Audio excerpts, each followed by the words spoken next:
On us in the MDI China group. This is the English broadcast of that. It did happen a little bit ago earlier today, and we are now providing same-day coverage here in the English language. I am Dranos, joined by Zyronic and Tettles. And let's break down exactly what has happened to get us to this point, the final day before the finals, before the other finals. Here's a look at our roadmap where you can see we have had 3 groups so far over in the global region, qualifying through 6 total teams to the Season 1 finals. That is in 2 weekends' time. And here today, in the China group, we are going to determine the final 2 teams that will be joining those 6, and they will be playing in 2 weeks' time for a shot at BlizzCon. Only 4 of those 8 teams will make it to BlizzCon to fight for that grand prize in front of the crowd as well. So a very motivating prize this season for all of our teams, but I think especially for some of our teams here in the China region. We have had 8 great competitors, 4 of whom are still alive in this tournament. Zyro, who are we looking at here in the China teams? So the 4 teams we have remaining are, of course, our top 2 seeds, Big Lucky and Interrupt, although those are not created equal. Big Lucky has looked absolutely dominant this weekend. Every single run they've had has either been on pace with some of the best Western runs or even better than some of the best Western runs. These guys are a true contender if they can continue to play that way. Interrupt has looked solid. They've had decent runs, they've been clean in their runs, but they haven't had the same speed that Big Lucky has had. That's going to be our first matchup of the day in the upper bracket. Our other 2 teams, FTBZM and By Fun, I Love You, they kind of have this similar play style this weekend of they have solid strategies that they go for, but they're not consistent, and when they do make mistakes, it tends to turn into catastrophes. So for them in the lower bracket, we still kind of want to just see as clean runs as possible from them. All right, now Tettles, how has the bracket shaped up getting us to this point, and what are we looking at in front of us today? Yeah, so we've had Big Lucky and Interrupt basically just sweeping through the top side of the bracket. Both of those teams slamming down some 2-0s. Big Lucky looking pretty infallible at this point, where I feel like if they continue to play as they have across this entire weekend, they are going to be making it into the finals. At the same time, Interrupt, we talked about them all this entire weekend. They look to be of similar skill level to like Auntie's Angels and Sin's Spellbook whenever we saw them during their group weekend. But what we saw from Auntie's Angels during the Group B weekend is that they were able to play upset against the triple threat. So for Big Lucky, I don't think it's something that's automatic. In the lower bracket, FTBZM and By Fan, I Love You seemed like they've been a bit of a step behind both of our top 2 contenders, but with a miraculous lower bracket run, it is still possible that they qualify for the Season 1 finals. Yeah, absolutely. This is going to be such a brutal day. We're going to start off in that upper bracket with Big Lucky versus Interrupt. And yeah, of course, the winner of that series will get straight through to the season finals, but they'll, of course, not be done yet. They will have the finals at the end of the day to contend with. Whoever loses this one is going to get sent down to the lower bracket, which is going to be absolutely brutal today. We've got a lot of great teams down there, and one more will be joining them here. I think overwhelmingly the favorite in this series is Big Lucky based on what we've seen so far. This is a team that has shown us time trial times faster than every other team in the world, and this is a team that has shown us new strategies already so far this weekend, which is hard to do after 3 weekends of the best teams in the world already showing so many of the things that are possible in these dungeons. But Big Lucky has shown us even more, so it should be a really, really exciting series. It is going to start off with the 15 seed of the Triumvirate into the Magister's Terrace and the Windrunner Spires. Ironic, what are your reactions to this map pool? So, Seed of the Triumvirate on the 15 key level is like a pretty quick blitz through the dungeon, right? We've seen Big Lucky do this dungeon already. They're unbelievably fast here with a sub 2 minute first boss split, and they just careen through the entire dungeon with very few mistakes. Magister's Terrace? Okay. Oh wait, is this the wrong graphic? Here's a funny prank. The graphic was slightly wrong for this one, and has now been corrected. Never mind. Yeah. That's a really good prank. That would have been a good analysis if that had been the match pool, but it turns out we're actually starting off in the Zenith. Okay, so the other 2 dungeons are right. It's the Zenith first.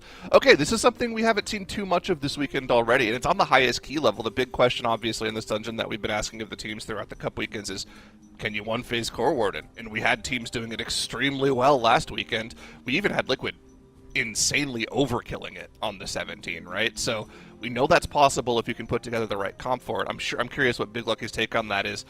Magister's Terrace, I mean, we've seen so much of this dungeon. It's just massive pulls the entire time. They're a team that's like so well suited towards this series. I think really the overall story that we're looking at in this series is Big Lucky that team? Are they that guy?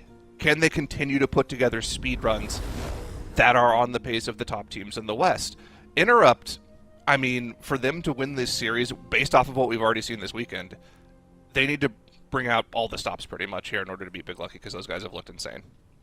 I think the texture of Nexus Point first in a series is kind of interesting as well, because the specializations that are good in Nexus Point aren't always good in some of the other dungeons, like the Magister's Terrace and like the Windrunner Spire. Like things like the Frost Death Knight and the Elemental Shaman, those seem to be some of the premier picks. And so I think setting yourselves up for like a really solid pick ban, where you're able to like front load a bunch of decent bans, but still get a really good Nexus Point at the same time, that's going to be kind of integral to taking down the series.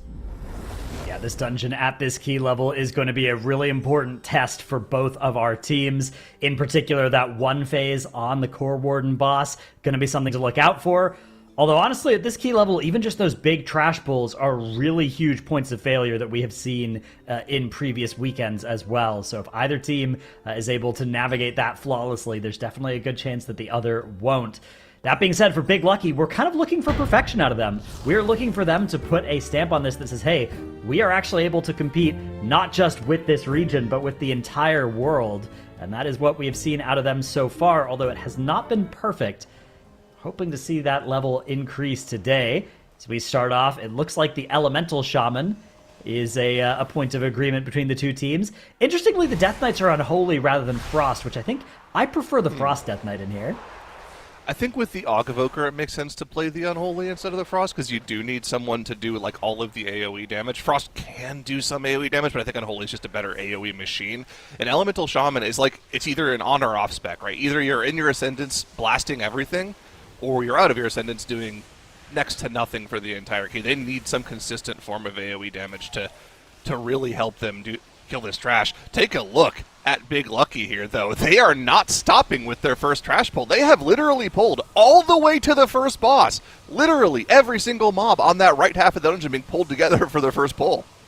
Wow, they are not messing around here at all. This is a huge pull, huge amounts of danger in combat with this many enemies at once, and even on the tank side, once this Incarnation rolls out, your tank is going to be in a lot of danger here. You can see Shun, though, he's holding this bark skin for when Incarn falls off. Really smart way to play this, so he'll make sure that he actually overlaps that cooldown, hits the bark skin just as Incarn is falling, giving him a couple more seconds of tankiness, but you can see that healing absorb stacking up to 10 stacks on him. These defenders do a really nasty tank ability where it not only puts a healing absorb on you, but it also reduces your armor for the duration that it's on you, so it's really important to clear those healing absorbs instantly.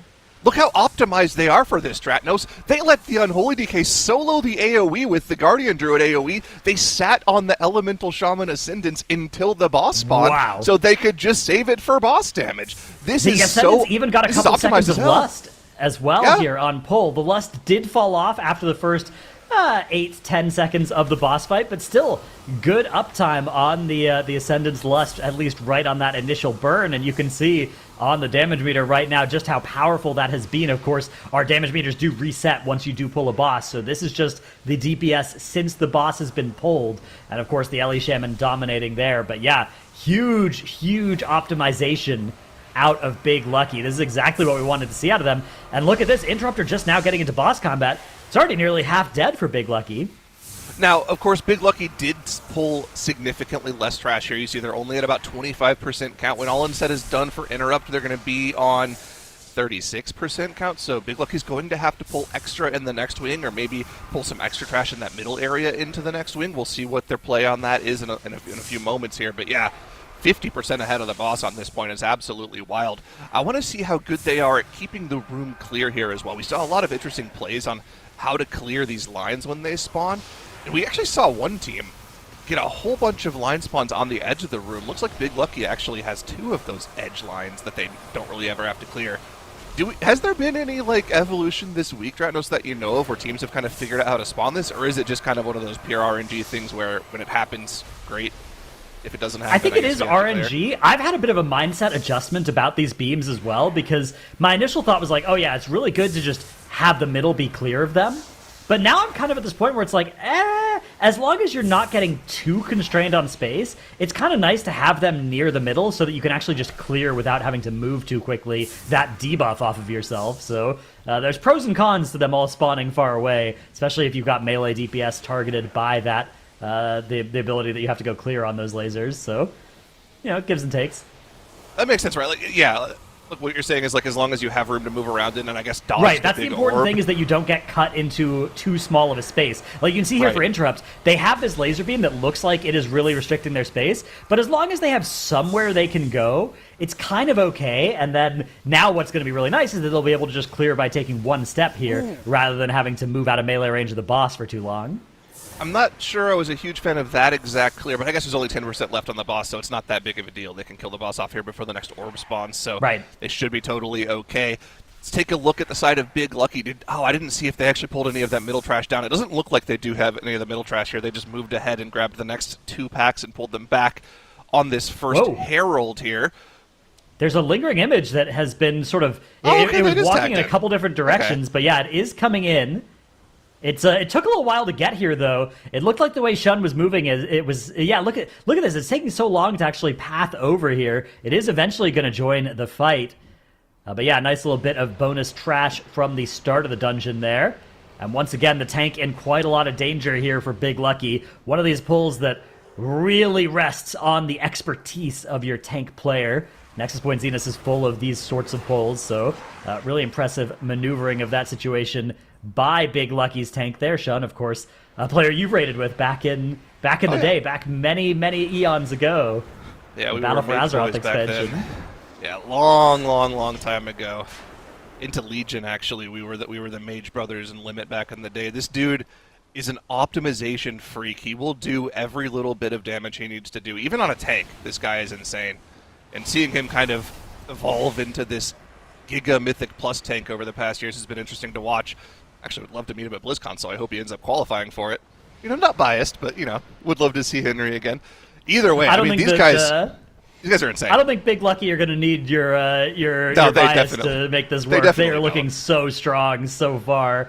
And yeah, absolutely, one of the powerhouse players just of the entire world, known well beyond the Chinese region there on the team of Big Lucky. And I think a big part of the reason why so many of us had instant faith in this team was his presence on it. There's a couple players in this region where you see their name on a team, like Onwo or Supreme, Broken Shun, right? Any of those players on a team, and you're like, yeah, this team is going to be going places. My favorite pick for Dungeon Tech was Rare. Back in the day. That guy always comes up with the coolest skips and ways to efficiently pull trash. I remember the Oldemon skip that he came up with a while ago that we actually ended up seeing used in the TGP after he showed it off in one of his VODs. I'm really impressed with Big Lucky here, though. I want to see exactly what the overall pull count, routing is going to be for them. But again, looking at the count across the board, well, it's actually kind of hard to determine who's really ahead in overall count right now, because Big Lucky is, I think, an entire wave ahead on the Core Warden trash spawn here. But by the time they get to the last boss, I'm curious, are they just going to end up pulling both sides of the trash on top of the boss at some point just to get free cleave down? Or did they get enough pulling that extra lingering image pack on top of the first pull of this wing to where they don't need to do that? We won't really know until we get to the final boss platform, but it'll be interesting to see, because, I mean, first of all, that first pull on the left-hand wing, that's something new. Nobody has done that. Nobody has done the entire left-hand wing in one pull, let alone on the highest key level that we've already seen Dratnos. That alone, I mean, Big Lucky is showing us new things this weekend that we thought we were not going to see until the global finals. Yeah, now my suspicion is that both teams will opt to fight as much trash as they can with that boss, because it's just one of those bosses where you're kind of AFK for a little while and fighting one target, and it always feels good to fight trash with a boss like that. So we will have to see once they do end up getting to the end of the dungeon, but we have a really important point of comparison with the Western region, in particular with Group C of the Western region, where we had Dignitas and Liquid able to one-phase Core Warden and Isara. Both teams had a couple different Nexus Point runs, and not all of them were as clean as the others, but on their best runs, Dignitas were barely able to one-phase it, and Liquid were able to one-phase it with about 5 seconds to spare. Which it turns out is actually not efficient, right? You want to just be barely doing it, and any more is an overcommitment of resources. So let's see whether Big Lucky are going to be able to make that happen here as well. We're looking for the Lingering Image to jump down here in about 5 seconds time, and then start channeling that Light Scare Flare. And let's see if they're going to be able to take this thing from 55 to 0 within this burn. The Breath of Eons comes out, nicely timed, and we have the Ascendants and Stormkeeper rolling as well. Huge damage out of the Elemental Shaman into this burn window. The Og Evoker enhancing the cooldowns of both of the other DPS players as well. Boss absolutely murdered by Big Lucky. Unbelievable damage. They killed the boss off before they killed the Herald. They had to kill the Herald after the fact. It's important to mention, Dratnos, in some of our runs last weekend, the teams were using their second lust on that burn. Big Lucky didn't have their lust up for 2 minutes still when they got to the damage amp phase. They are unbelievably fast in this dungeon, and that was a crazy burn from them as well. LE Shaman absolutely popping off there. I saw 3 Tempests inside the Ascendants there. They're loving life for sure when that happens for them. We're at 75% count now, heading down to the boss room, and you can see, yes, this room is devoid of that one lingering image pack there. That's normally on the right side, so they did tag that down to the right wing at the start of that wing earlier on, and we're already headed on down here. Another image pulled, going to be heading down to the next 2 to spawn the boss. Now, this is always a scary pull for the teams as well, right, in this dungeon, because they don't have any of the cooldowns available. They just committed literally everything to that last boss burn. Yeah, luckily there's not too many mobs here that are particularly brutal for the tanks, but just the number of mobs is pretty scary, and the rest of the group is in so much danger from those light rot casts if they start being allowed to free cast. So very important that they're able to manage that. As we can see, some of the lingering images as well, taking their time getting down that bridge. Luckily, these ones aren't important. The important ones are the 2 that actually spawned down here and were guarding that central part of the dungeon, because those are the ones that are required to kill to spawn Lothraxion, which you can see Big Lucky have just done now, and I expect that they will be tagging in the boss in just a moment here. The entire premise of this route is to get that boss active ASAP and then get it pulled just as soon as you can. Incarnation is just falling off as well, so on pull here we are going to be in a little bit of danger as well. You can see a couple of those dots coming out. There are the avoidable interruptible dots from the light rot, and also the unavoidable smite dots from the lingering images, and of course the Lothraxian boss mechanics as well. So quite a lot of damage on the group here. Icebound Fortitude forced out from the Unholy Death Knight as AMS was already on cooldown here. Luckily, it looks like we're going to be able to stabilize that one. And meanwhile, we weren't talking about it, but Interrupt actually really not far behind either. If you look at the Boss 1 versus Boss 2 times, they didn't lose time in that Boss 2 split, even with how fast Big Lucky were. A really impressive run for Interrupt is brewing as well. Just has the misfortune of being placed up against one of the best runs we've ever seen here so far from Big Lucky.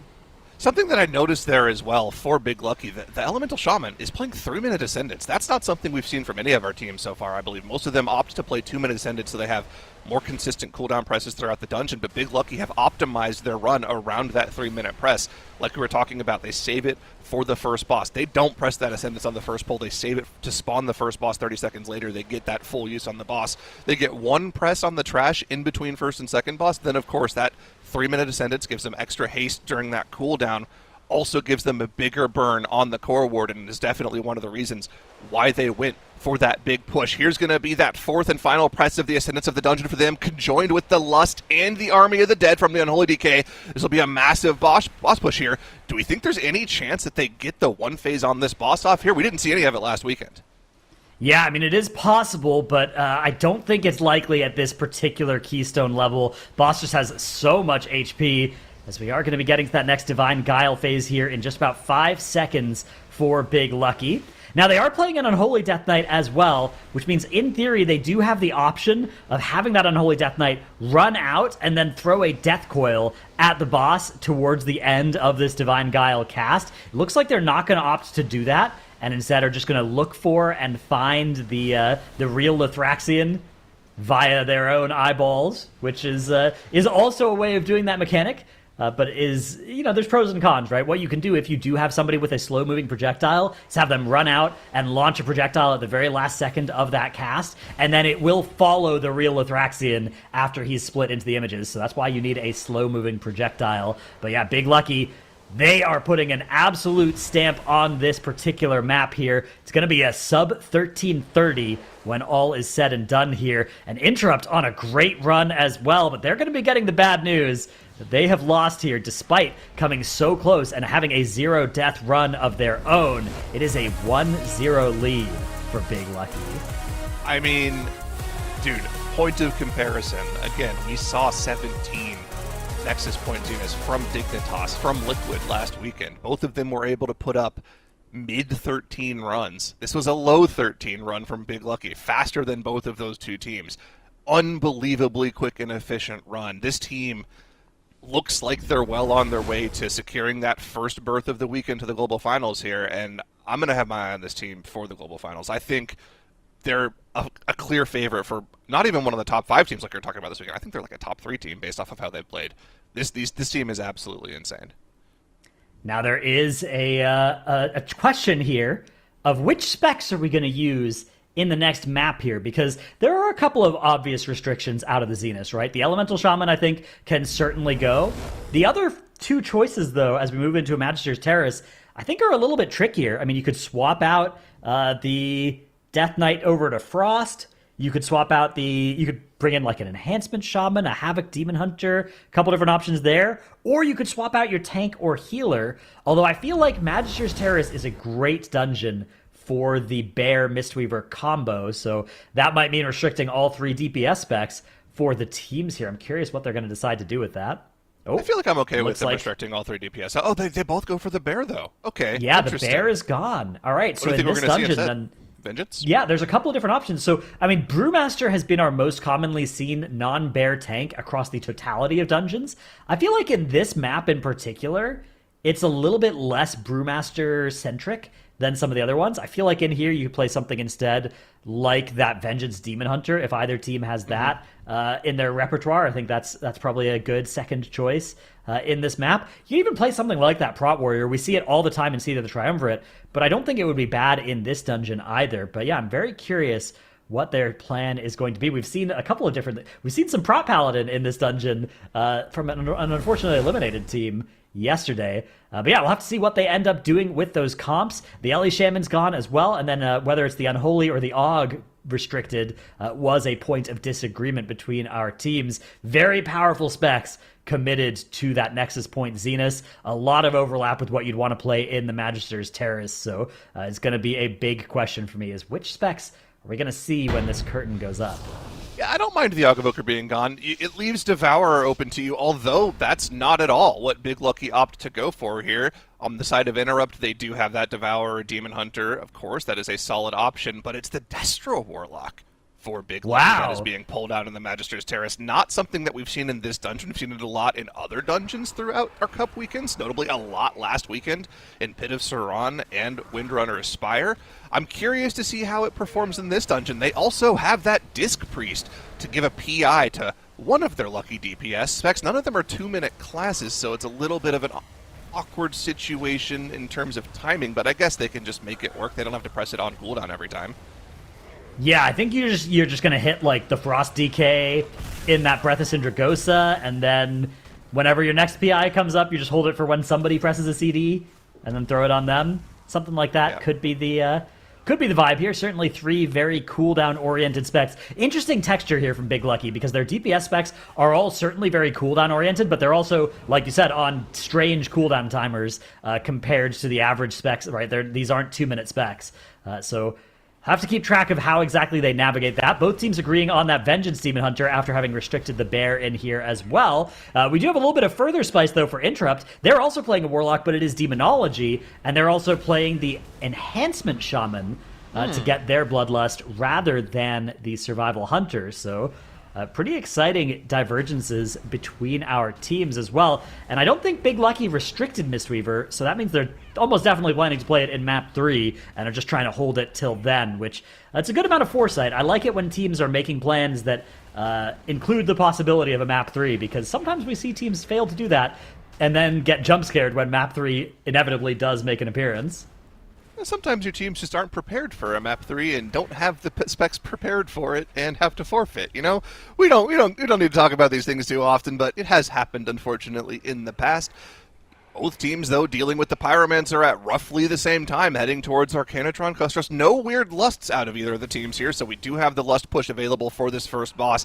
Let's see how this first burn goes. Who is going to be doing the majority of the damage for the side of Big Lucky? We have the triple DPS comp from them. No Evoker for both teams, actually. Warlock, Frosty K, Survival Hunter starting to blast off here. Infernal Stun going out here, lighting up across the board. Every single personal being pressed, in addition to a Pain Sub also being expended on a person just to keep them alive as well. And it looks like it's the Death Star Warlock that's topping the AoE meters here. Wow, yeah, that Destruction Warlock just absolutely melting with those Rains of Fire, the big AoE here. Now, some of that is going to be, just kind of the pad on those low HP worms, right? But a lot of that is very real damage on those primary targets as well. And now that we're down to just 2 targets, this should be really nice time to be playing a Demonology, or a Destruction Warlock. Also a Demonology Warlock, I will note, over on the side of Interrupt, that's also on top of their meters. Mm-hmm. And Interrupt actually ahead on boss damage here. Hey, listen, you know Billy, right? Asuna, Mage extraordinaire, unable to play Mage right now because it's not that great. He's playing Aug instead. That dude is convinced Warlock is broken. I agree with him. I think this spec is incredibly good. We're just waiting for the meta to catch up. Either way, Warlock topping for both of the teams, but it's more boss damage for Interrupt, notably. I feel like that's important to mention, right? Their boss is going down about 10% quicker, but of course, lots of dungeon left to go here before the two teams. Large pulls that require that mass AoE to efficiently cleave down here for the teams. But Big Lucky in a situation they haven't been in all weekend here, on the back foot after the first boss. Yeah, not a great spot for Big Lucky to be in. Hopefully their composition will be able to accelerate into the massive AoE pulls. I think that is a potential strength of this composition, but it does look like Interrupt might have an edge on single target DPS, which it's always a good thing to have. You spend a large portion of the dungeon fighting a single target, especially even in Magister's Terrace. We think about these massive AoE pulls, these high finesse, high danger pulls into the Gemellus room up before Degentrius, but actually just fighting each of these bosses involves large amounts of single target time.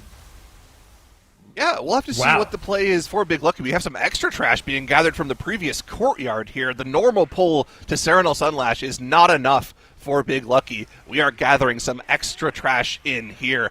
Who are going to be the recipients of those extra damage buffs on the side here? Keep a look at the buff bars for our characters at the top. DK grabbing the first one. You can see that 10 stack giving a 10% damage increase. That's going to be ready for this first pull. There's another one off in the corner of the hallway here. He's grabbing that one to the greedy DK, getting 20 stacks. On the side of Interrupt, though, we have a death for the Warlock. Damage stopping in the tracks. They've lost every single imp they've had active, so their damage is going to be on the back burner for the next 30 seconds until the next Tyrant window comes up. For Big Lucky, though, super clean push here. That Frosty K rising up the meters, but it's the Warlock without the damage buff once again topping on the AoE, Dratnos. Yeah, big AoE from that Warlock, spamming those Rains of Fire. We did see Shun as well, losing the Last Resort just while running with all of that trash. So an important resource, not going to be available for the Gemellus pull, at least for Big Lucky. But Interrupt in combat now with the boss. And the good news for Interrupt is they are substantially ahead in dungeon progression, although it is Big Lucky who are going to have way more count.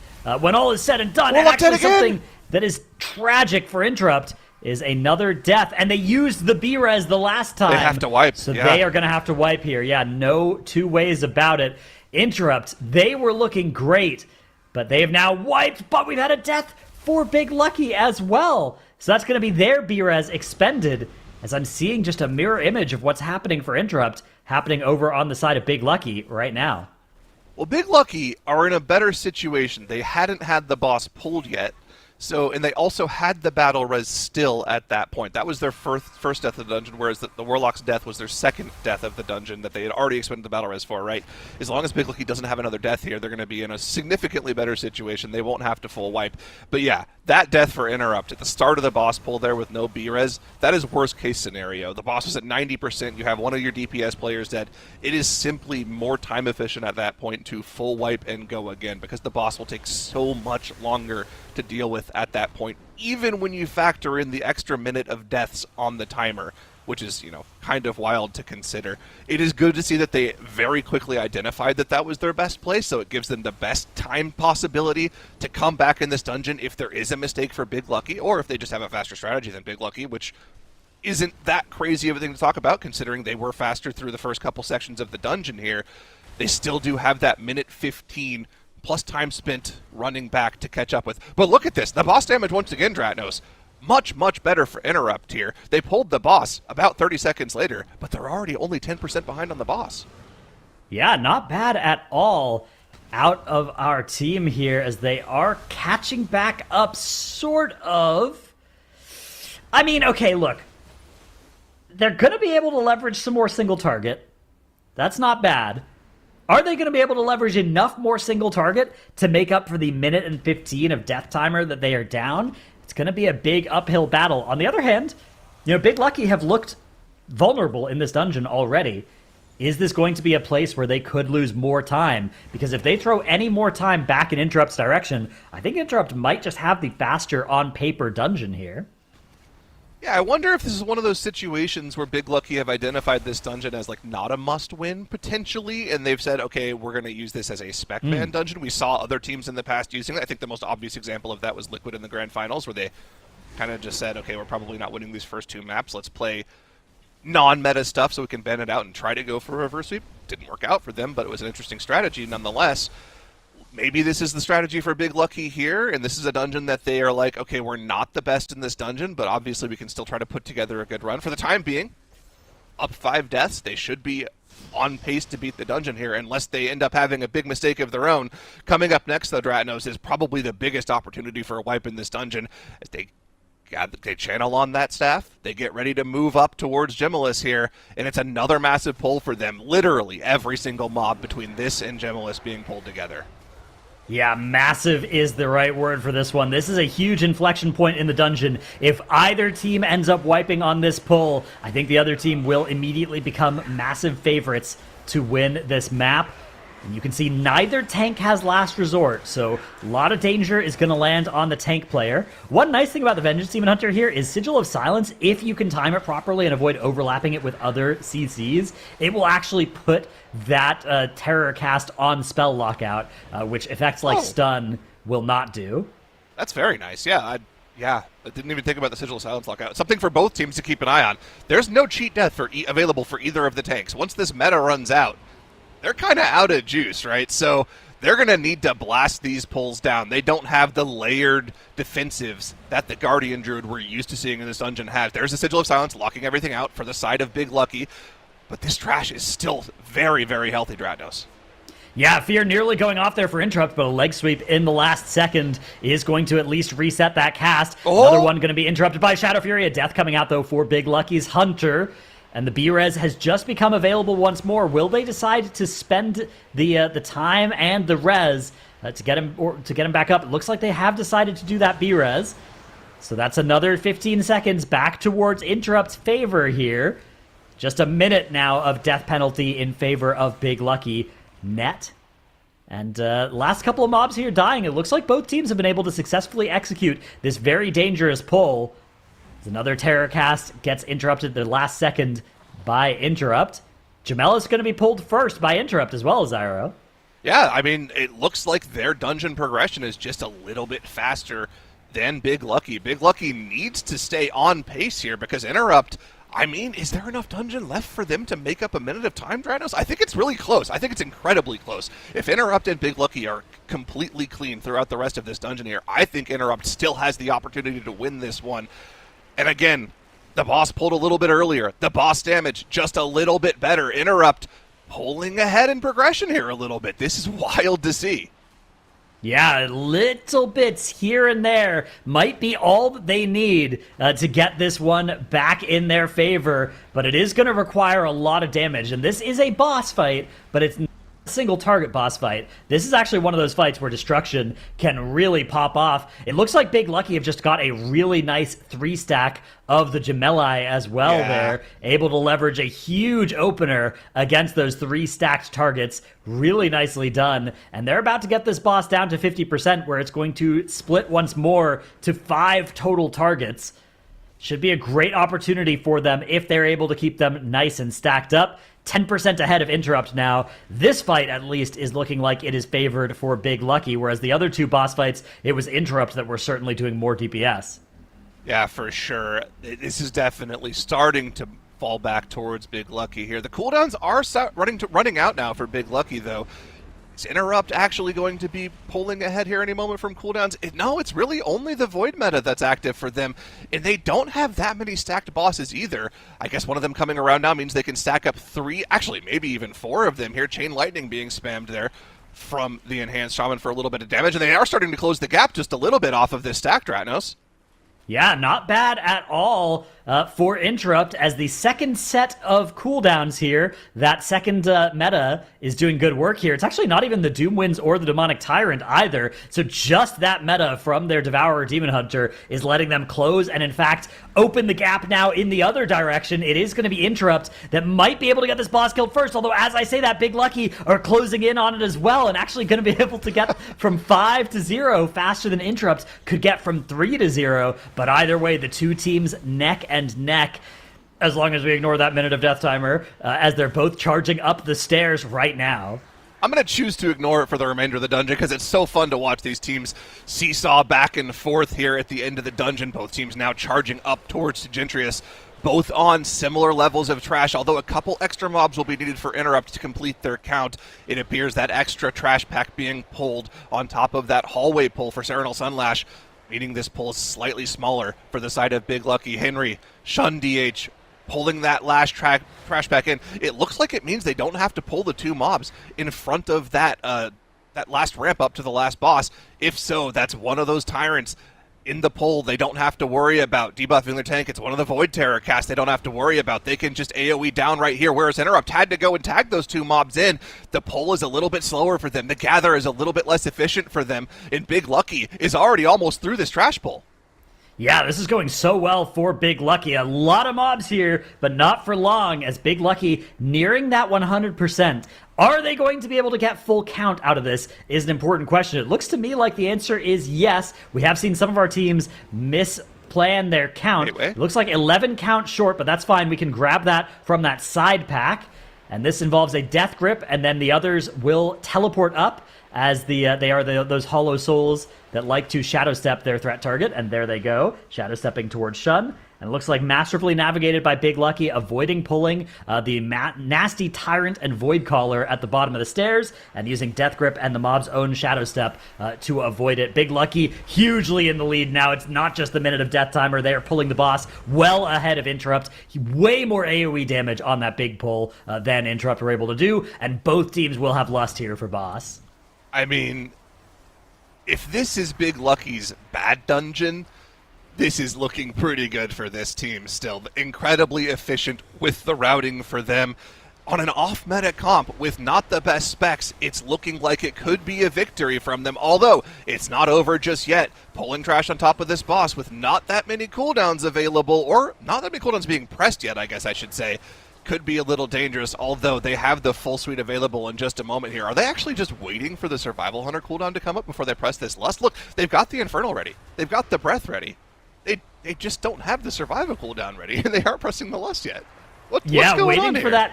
for that takedown for the Lust. So that's how you can tell that it is the Survival Hunter who has access to the Bloodlust, right? It's like, you guys might be ready. I'm not ready, so I'll be holding this until my cooldown is available. And now a little bit past that even. And here we go. Now it is time for that Survival Hunter to begin blasting alongside the rest of the group. And there we can see the Infernal.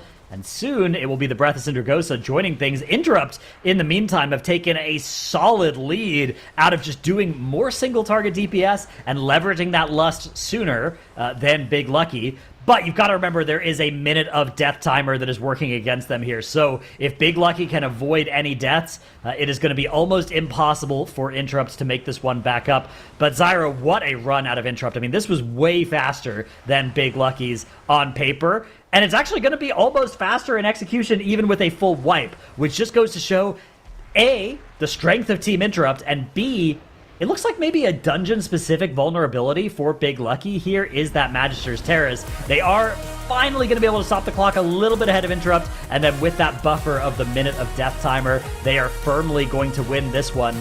But yeah, this is a map that I'm a little bit worried about for them going forward. Yeah, that was definitely concerning, right? If this is like just a dungeon that they haven't put more practice into, that would make sense.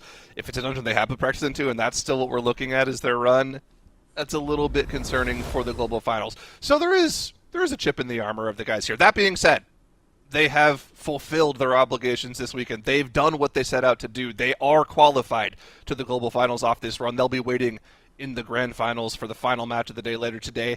They'll be waiting their opponent for the next couple of hours here, figure out who they'll be playing against for that extra prize money, and of course the bragging rights, and I think seeding also for the global finals bracket as well. Interrupt heads to the lower bracket. They'll be awaiting the winner of the next matchup that we have in the day between FTBZM and Byfun I Love You. And Dratnos, these two teams, they had some question marks yesterday, right? These teams, they had some good runs, they had some not so great runs.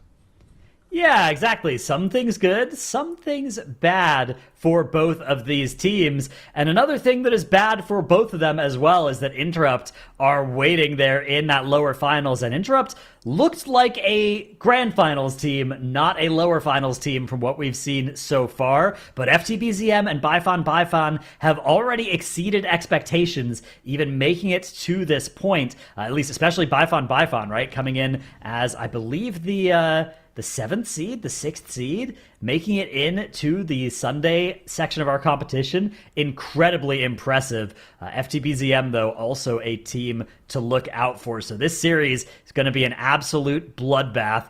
And hopefully we're going to have the two teams, whichever team survives this, is not going to be too worn down. So they'll be able to put up a fight against Interrupt as well there. But yeah, this series, this should be a good one. All right, Dranos, we're going to send you to the analyst position for this one. I'm going to bring back Teddles for the lower bracket Fiesta run here. Teddles, what are you thinking about these two teams, man? What are we looking for in this series? It's actually surprising that they made it this far. If you look at our bracket here, FTBZM lost the first matchup of the weekend to Toe TV, and Byfun I Love You lost their first matchup of the weekend to Interrupt. So the fact that both these two teams were basically able to upset Silly Guy and Toe TV in the lower bracket is, for lack of a better term, miraculous. It was one of those things that FTBZM, maybe based on their time trial seeding, should have been here, but they looked so shaky, and I think that this is going to be a battle of two teams that have had consistently inconsistent performances in their dungeons this weekend so far, where there's been a couple of massive death catastrophes, let's say. Yeah, if you were to look at the net results of their dungeons throughout the weekend, these are not the teams that you would expect to be in this situation. But like you said, through whatever means necessary, they made it through their series. They had a couple dungeons that were maybe not the greatest. They had some really close ones that came down to the last couple seconds. But it is FTBZM versus Byfun I Love You, playing for a chance to play against Interrupt to be that second slot in the global finals. Here's the dungeon pool that we have for this series, starting off with the Skyreach, heading to the Nexus Poison second, and then into the Seed of the Triumvirate. I'm trying to think if there's any big overlaps in terms of what teams are going to want to run in these keys. Looking at specifically the last two dungeons, if this does go to a game 3, it's two dungeons in a row where you really want to index heavily into these burst comps because of the burst damage you need on the bosses to try to one-phase those.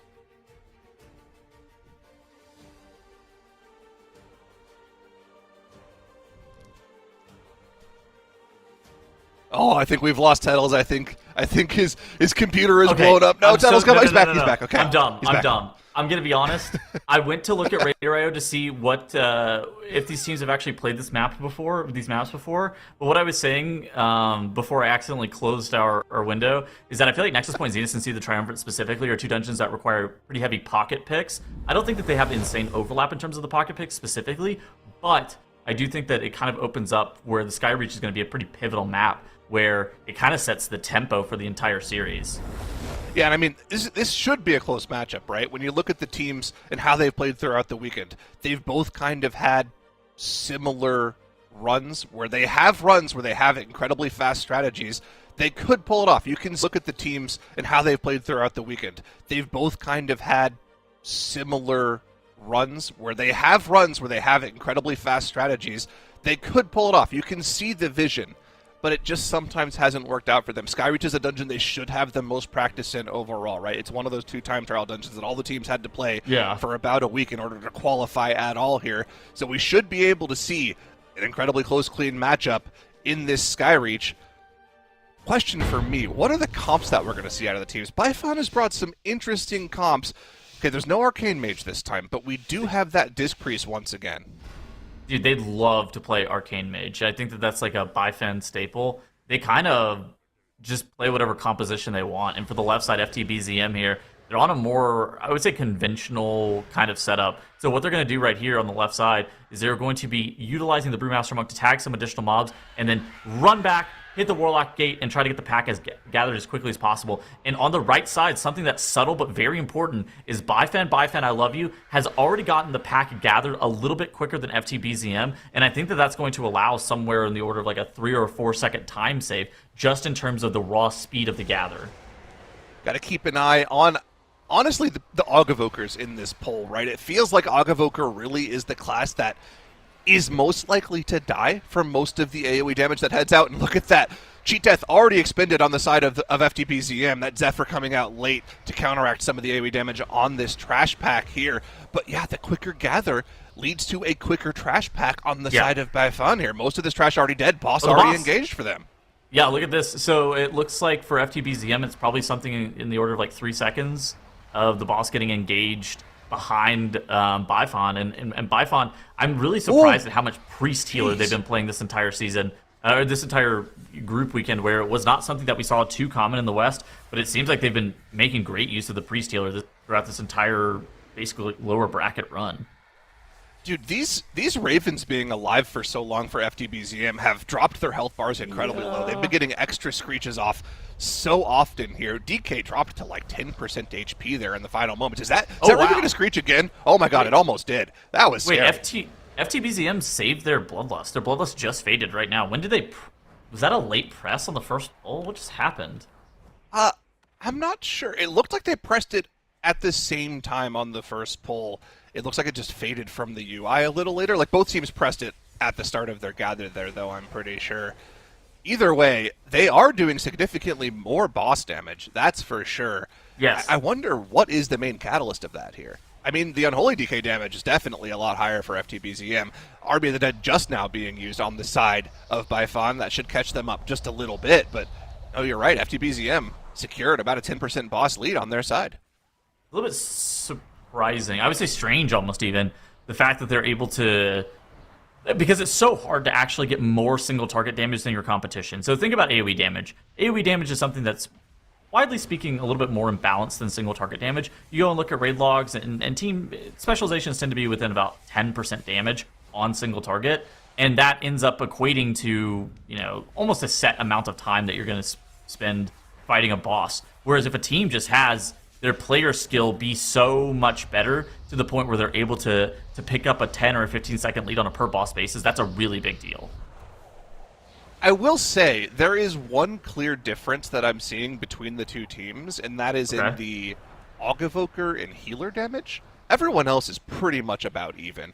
The Warlock is doing a little more on their side because they have the power infusion for Bifan, so that makes sense. Although they have been catching up off the back of that power infusion plus Tyrant window, so I guess the gap is closing. I noticed the Augevoker for FTBZM was doing about 30k more DPS at the start of the boss, but that lead has sort of dwindled, so I don't really want to cover that as much anymore. I will say though, I feel like there are two classes in Mythic Plus that are I think they're significantly more difficult to play than any other spec. Devourer Demon Hunter I think is the most difficult spec to play in the game because it just has so much variance in how you play through it. It's the most free-flowing style. But from what I've heard, and I don't know if this is Evoker propaganda, but I've heard Aug is actually incredibly difficult to have really good uptime on, chaining duplicates between pulls and having perfect uptime on all of your stuff. So what do you think about that? Is that actually a harder spec to play as well?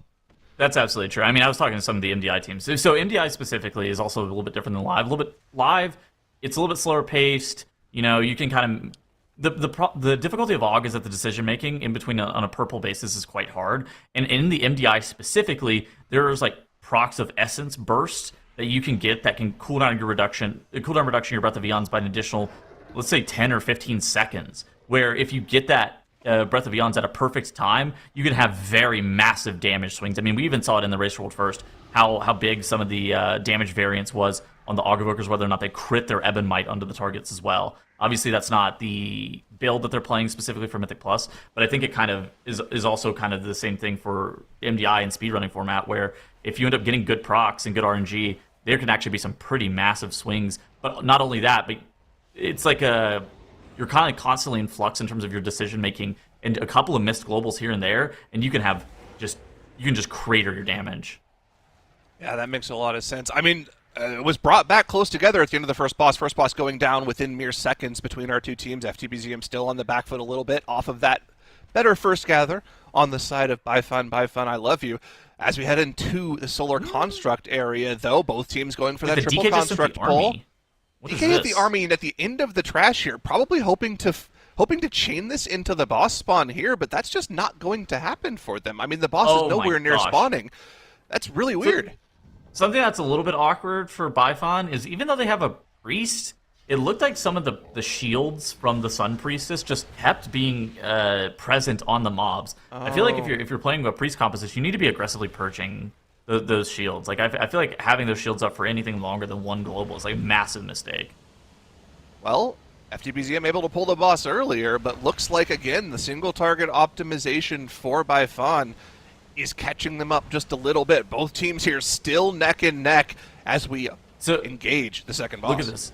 For FTBZM, their Augmentation Evoker pressed his Breath of Eons right on pull, and now with this additional target, he's able to cooldown reduction that Breath of Eons to already be at 46 seconds. So it's like a minute 45 cooldown whenever you count for the CDR. And so he was already able to CDR at like 20 some odd seconds just with that additional target. Where for Bifon, not having that second target, I think that the Augmentation Evoker's damage is going to be significantly lower.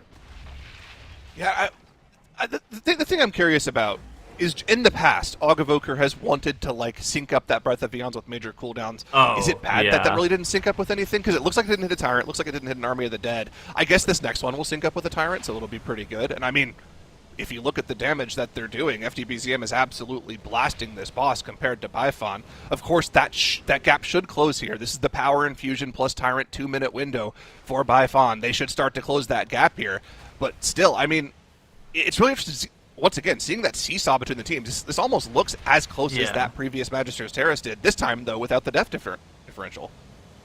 And looking at the cooldowns coming out of the first boss, it looked like FTBZM had a pretty sizable advantage in terms of their offensive cooldowns, but it looks like coming out of this second boss, it's going to be roughly the same availability of offensive CDs. Now, going back to the question that you said about Augmentation Evoker cooldowns, I would argue that they're very similar to just Demonology Warlock, where you're just pressing that Tyrant every minute, no thoughts head MP, right? Like, you're just a all got changed. Like, it used to be like a really heavy support style where you're buffing up your healer, you're buffing up your tank, and it was kind of always consistently in the meta for high keys because getting your tank and healer additional throughput, as it proved to just be so valuable, and you would figure out how to time the dungeon with the additional survivability on your tank and healer. But now augmentation is just basically a DPS. It's brought because it's OP, not because it's buffing your tank and healer anymore. Interesting. That's interesting to know. Yeah, I mean, I see them being obviously incredibly good, not only in Mythic Plus, but like they're wild in certain spots in Raid. Obviously, we saw them being disgusting on Bellerin. They're really good on like Paladins. They're good on Cleave in general, right? It's just as good. Like Paladins is a good example of why Augmentation Evoker is just OP. Like if you've ever seen Aug and Logs on Paladins, you're like, okay, that's fine. That's why that spec kind of rules. Yeah. Either way, FTBZM still somehow holding an advantage now after dealing with the trash, spawning Rukran first. Bifen's starting to slowly fall behind here. Again, another weird Army of the Dead press for Bifon, pressing it at the end of that bird pull and getting maybe the tail end of the cooldowns into the boss. What is that army? Whereas FTBZM, they get the full press on the boss here. The boss damage is just going to start to careen ahead here for FTBZM. Dude, I have to think that both of those army presses would have been better if they were spent 10 seconds later on the beginning of both of these bosses. Because I think that Otherwise, this DK's like the DK for FTBZM. I think he's going to get 2 army presses on the boss, and then they're going to run for 45 seconds, getting the natural cooldown reduction. Where the DK for Bifon, I just don't see how he's going to get a second press on this boss. Ooh. Warlock trying to ego the Searing Quills there, doesn't press the wall and almost dies because of it. Classic Yes. Warlock gameplay. Just press the wall, man. You don't need it for anything else. I actually do think a big swing here could be if either of the teams are able to stand in the second set of the Searing Quills where the other team isn't. I feel like that could actually be a pretty sizable damage gain. Is FTBZM's DK actually going to get the second army? Now that I'm looking at this a little bit closer, I'm not 100% sure he's going to get it. I don't think he's going to... I mean, they're killing the boss so quickly, right? It would actually just be impressive if they don't need to press it. I think you still do press it because you know you're going to spend the next, like, 30 seconds either just running past trash. Here is the next Searing Quills, though, and they have the personals plus the Zephyr available. Warlock again saving the wall. What are we saving the wall for? Next key? Just press the button, man. I don't know. Either way, they're able to live through it, and we are going to get that second army press. It's off cooldown. Does he press it, though? Let's see here. Looks like they're opting not to. I'd be inclined to press it, so I do know the next World of Dungeon is actually quite suspicious, where you basically have the hardest mobs completely stacked up together. But the thought process behind it is that it's going to require like 45 seconds of runtime. So look at this. The timer at the top of the screen is at 10:19 as FTBZM gets that boss killed off. When are they going to gather the next pack? When is that army going to be pressed is kind of the question that we have to look at. On the right side now, maybe there was justification for Bifen's DK to press the cooldowns like he did, where he's got 45 seconds awaiting the cooldowns, and it's going to be synced up with that other Death Knights. Yeah, the more I think about it, the more it doesn't look as bad. But again, I don't think there was like efficiency with that press at the end of the birds. Like none of that damage went into the boss, and half of it didn't go into birds. First mistake of the dungeon though is our Warlock dies to Burning Rush. Burning Rush. Wait, that can't. No, hold on. Something else had to do damage to it. He probably fell off the edge. You probably fell off the edge. You can't die to Burning Rush. Oh yeah, he did fall off the edge because he can't take his own gateway. So now he has to run around manually. There's no rescue off cooldown either. This is costing them so much time. Okay, look at this. So this pack gets gathered for FTBZM, and the DK has just pressed his cooldowns now at 11 minutes and 17 seconds. So like 55 seconds after Croth ended up going down, or Ruckran, sorry, not Croth. Ruckran, whatever bird this is. Ruckran ended up going down. One of the birds. But we would have expected him to press it about 15 to 20 seconds earlier than the boss died anyways. So I think it would have been up for this regardless. I feel like that was almost just like a missed press. Yeah, it seems like it. In the end, it's like the tiniest of inefficiencies, right? You get a little bit more boss damage. Although, killing the boss a little faster, Tettles, does mean that your cooldown would be up a little bit later on this pull, so maybe the army comes up like 15 to 20 seconds of the pull rather than 5 to 10 seconds in the pull.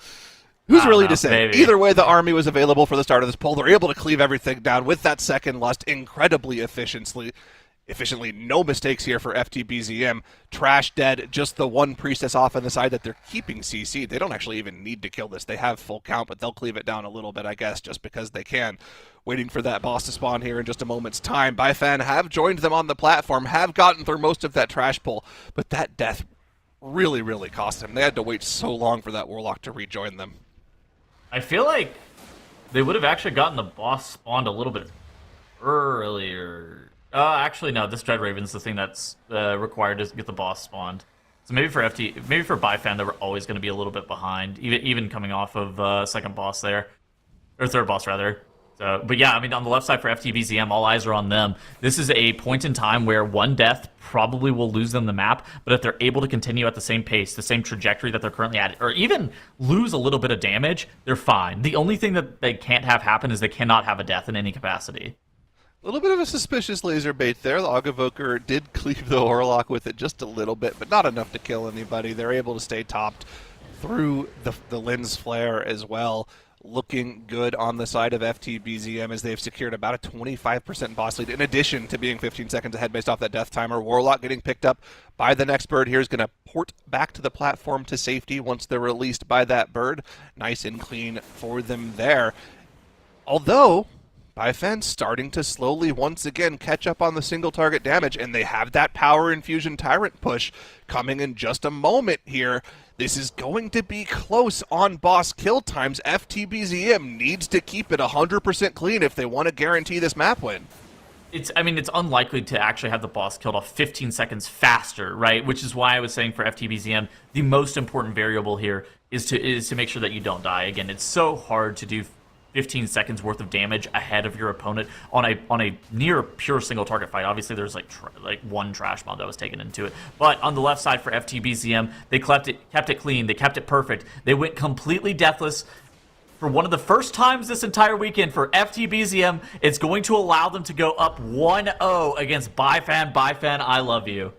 I mean, this is what we were expecting to see from them, right? This is a team that we've seen multiple times in global finals already out of the China region. They're a team that's been a team that can put together clean runs. Finally, in the most important match of the day for them, lower bracket, backs against the wall, they're able to pull it out in the first game of the series, although one game win does not win you the series. They have to do it again in order to move on in the lower bracket. Interrupt is awaiting the winner of this series, of course. That matchup is the premier matchup for the day. We've already, if you missed it in the first matchup of the day, sent Big Lucky to the global finals. They're our first qualifier out of the weekend. That next matchup is going to be the one that determines our second matchup. FTBZM trying to be the team that qualifies for that match. Heading into the second map, though, Theddles, what are we thinking about the teams? Obviously, I think it looks like if FTBZM is able to have a zero-death run, they should be the favorite here. Nexus Point Zenith is a dungeon that has a lot of volatility, though. Matt, we already seen massive pulls today already from Big Lucky and Interrupt here. We saw an insane one-phase from Big Lucky. They were on like the level of Liquid with their damage push, where they killed it with like 5 seconds left on the flare.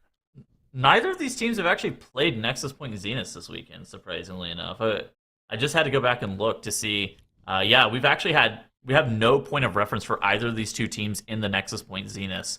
So with that being the case, I feel like this is a really good opportunity for FTBZM to be able to close this out 2-0. For Byfan, I love you. They're basically looking to try to put a stop to it. I think that both of these two teams are equally situated to be able to win this matchup. I feel like both of these teams are actually quite close against one another in terms of skill that we've seen this weekend. Of course, first, before we get into the map, we have to see what the teams are opting to ban out for the series. Similar comps being used in that first dungeon for the two teams. What are they going to have available here? Obviously, the comps kind of tend to differ when it comes to this dungeon. We see a lot more of the Ellie Shaman using that Ascendance for a little bit of burst. Here are the bans for our teams. Brewmaster, Og, Unholy being banned out for FTBZM. We haven't actually seen a lot of Og in this dungeon, so I think that's totally fine. The bans on the side of Ifon look completely free, though. I don't see any mistakes there whatsoever. I don't see an issue with the FTBZM bans either. I mean, the Augmentation Evoker, sure, you would have actually liked to have that in the Seat of the Triumvirate. At the same time, we've actually seen a lot of things like Havoc Demon Hunter be pretty popular in there. But I think that one of the specializations that FTBZM looks like they're posturing to pick is the Frost Death Knight, right? Like, I think that that's something that seems like a pretty likely pick for FTBZM, just given the composition of their bands. So, but like you said, Byfan basically just have 3 specs that they can throw away for free. Yeah, none of those specs are like super valuable. Maybe you could say the Disc Priest is like a power pick if they really want to go for like an overkill on the one phase, but we've already seen from Big Lucky this week, Liquid and Dignitas last week, that Disc Priest definitely not necessary to secure the one phase onto Core Ward in that second boss of the dungeon, or first boss if you'd like to go to the right wing first. You know, whatever you want to play in this dungeon. Yeah. Either way, Disc Priest not 100% necessary. What are we expecting to see out of the teams, though? Ellie Shaman, Frosty K, any other like secret picks that you think they could pull up? Maybe the Arcane Mage for Byfan once again? Oh, could be good. Dude, okay. Byfan loves Arcane Mage, and they love to do some weird mass invis skips. I was gonna say, I'd be a little bit skeptical here. Oh, okay. So what is it for Byfan? It's basically the meta comp. Whereas the Augmentation Evoker is the Unholy Death Knight, it's the Devour Demon Hunter. I feel like that whenever we've seen this composition in this dungeon, the teams that actually have access to the Elemental Shaman and the Frost Death Knight, or the Elemental Shaman and the Augmentation Evoker, have had a slight advantage just because of the ability to be able to save 45 seconds on Chrono Ward and Nasira. I think that, or Core Ward and Nasira rather. I think that that's just one of those things that time save in and of itself is a pretty big deal. What Disc Priest? We're having a second Disc Priest in the series. What is going on? I mean, again, it's good for the burn. It can help you guarantee that burn. It seems that China really likes this Disc Priest. They use it a lot more than we saw in the Western Cups. We do have a little bit of a different Warlock pick. It's an Affliction Warlock, and I believe they have 2 Seers on this pull as well. Lust being popped in addition to all of their AoE damage here. The power infusion on the Ellie Shaman going to allow them to absolutely ultimate ascend on this pull, doing a ton of damage. everything kind of just melting for them. A quicker gather this time around for FTBZM. Bifan, on the other hand, going for a gather of their own. Is this in the middle section of the dungeon? No, this is no, right. they just This have is the right they just side. have a lingering image trailing behind. You can see it on the right. They went for the right side first. They did pull that lingering image as well.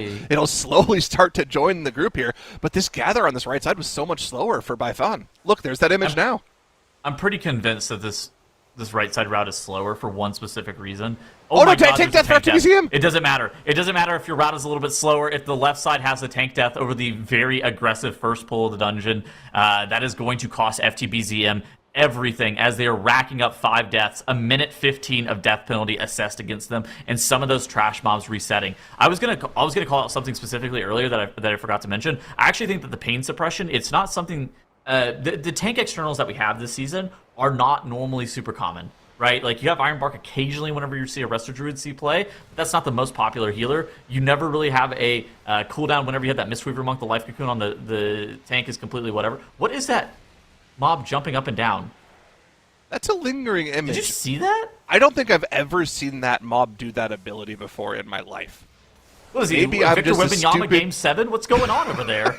Wimby? Yeah, dude, maybe I'm just a stupid DPS player, and the only thing that I think that mob does is the frontals. Maybe it does that normally, but I just don't see it because it's in a trash pack. But I don't think I've ever seen a close-up POV of that mob doing that He's move not in particular. spamming jump. Like, what It is was that? just jumping nonstop. That was wild.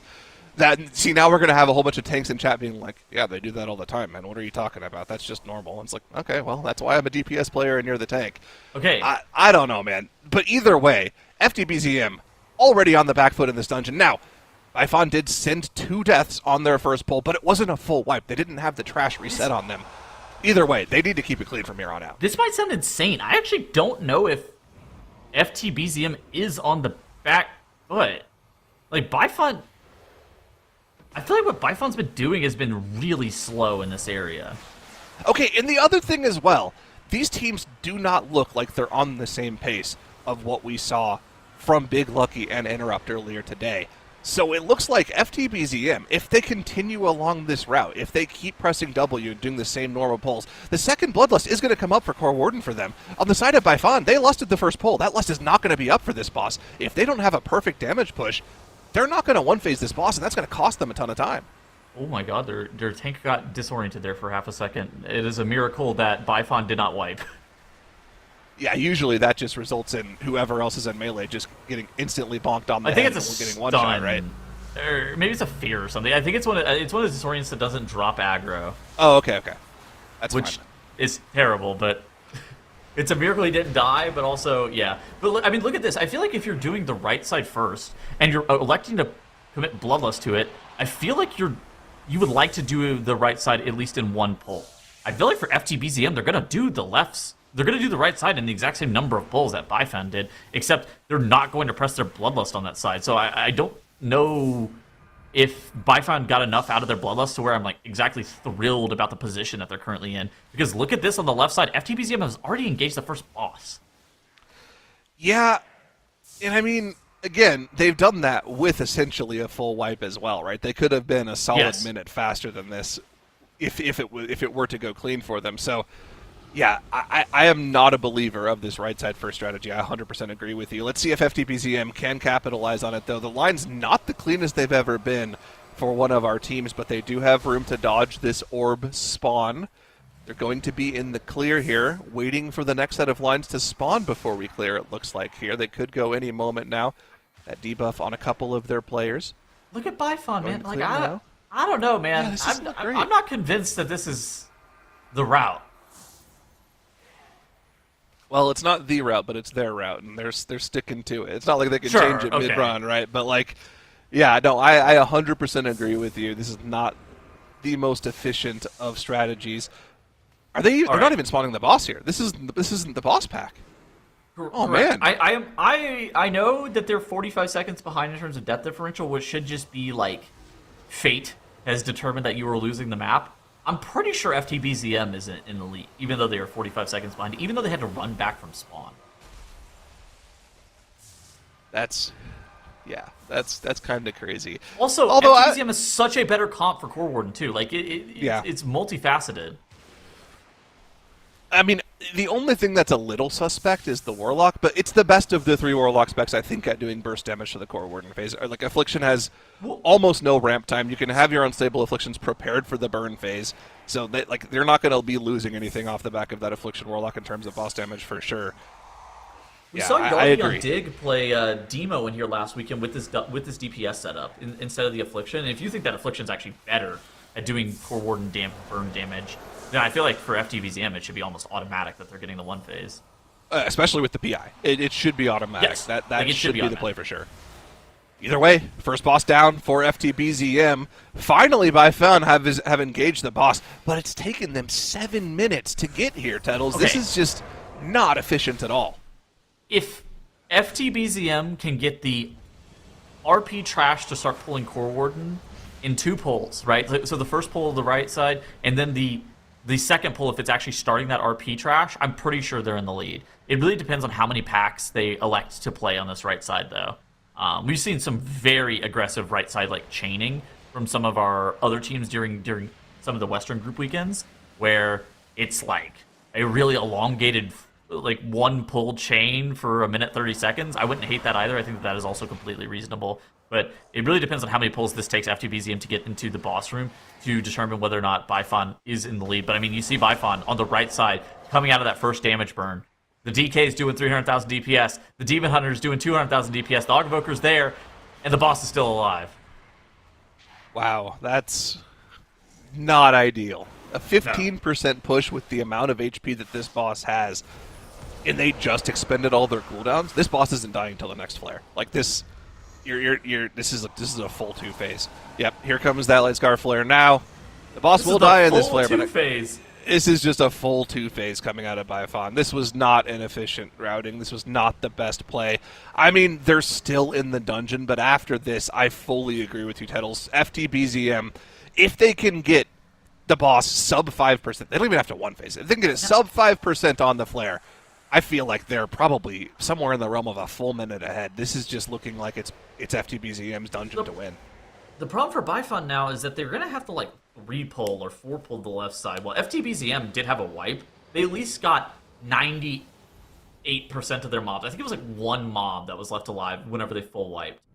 So they got the double seers killed off, which was the majority of the trash, and they got like pretty much everything dealt with. And now for Bifon, they can't really do the same pull that FTBZM did without Bloodlust, and so that's kind of the part that worries me the most. I mean, they could go for it. I don't know if they'll be able to pull it off. I feel like, I mean, okay, so we saw what Big Lucky did in this dungeon earlier today, right? Did you see their routing in this section of the dungeon? No. Where they pulled everything on the right side of this hallway all the way to the first boss, and they lusted it, but they didn't press their Ascendants. The Elemental Shaman saved their Ascendants for the boss. It was just like an Unholy DK Augavoker solo. They duoed that trash. They used Lust for it. But I think if you have 3 people doing damage, that should be the same amount of damage as what Big Lucky did. That being said, obviously Big Lucky looks like on another level compared to most of the teams this weekend. So it's hard to say like, oh, Bifon should just do what Big Lucky did without the Lust. That's not as easy to go for. I mean, look at this. Guardian Druid under so much danger here. Every cooldown being expended. Incarnation now running out. No charges of SI available. No charges of Barkskin available. Our Druid's probably going to have to turn and start to run here. No Cocoon available either. We're in danger here on the side of Bifon. Yeah, I take it the Arcanist AoE explosion went off on them too. Now they're having some of the engineers dropping the barrels, and the tank goes down to the overspill dot on the ground. He actually died to the puddle, something that you don't really expect to die to as a tank. It ends up taking him out, and now the Demon Hunter and the Evoker are trying to kite out the remainder of the trash to allow it to not fully reset and heal to full. But I'm concerned about Bifon's tank's ability to be able to regather threat on these mobs, Zyro. Now you have that Arcanist AoE continuing to channel. It needs to be kicked by the tank. It looks like the tank walks in cap roars it. Is he going to be able to get regather aggro? Another Arcanist AoE going off, gets leg swept, but this is terrible. Now deaths are completely even, and FTBZM on the left side, they are going to be spawning the boss here momentarily. 1 pack awaits them, and I think that this is a great position for FTBZM. I feel like this was just confirming what we already believed to be true, that FTBZM was already ahead. Even in the death timers is really just adding insult to injury at this point for Baifan, as now you can really see how far ahead FTBZM is at this point. Baifan still have to do one more massive pull before they get to the boss on their end, whereas FTBZM, they're already on that last trash pack that they need to spawn the boss. If FTBZM can secure the one phase, I think they are somewhere in the realm of 2 minutes ahead at this point in the dungeon. That being said, we're in the lower bracket titles. It's not over till it's over. It's not over till Lothraxian goes down and we have 100% count. FTBZM has already had a dungeon this weekend where they've racked up 20 deaths total. We've seen it can just tumble out of control for them. They cannot let that happen to them again here.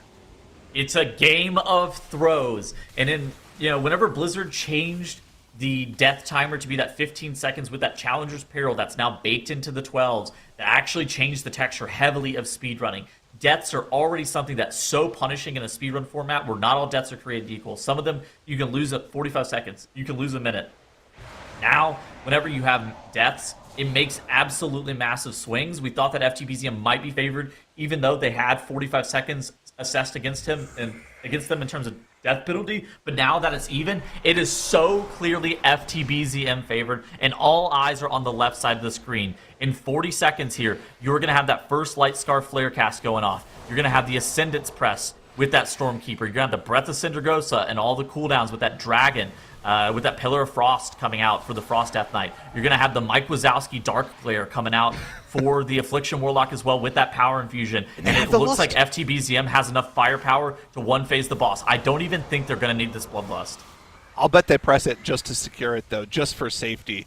I would be very impressed if they don't and they still get the one phase. We know it's possible. We saw it from Big Lucky. They definitely don't need it, but they're opting to not press it here. Cooldowns across the board. Here comes the damage amp. Boss taking massively increased damage. The cooldowns all active across the board. Keep an eye on the bar for the Ellie Shaman. We want to see as many Tempests as possible here. The damage push not as good as it was for Big Lucky here. It is slightly better for Baifan, but only 13% on the boss here, Tettles.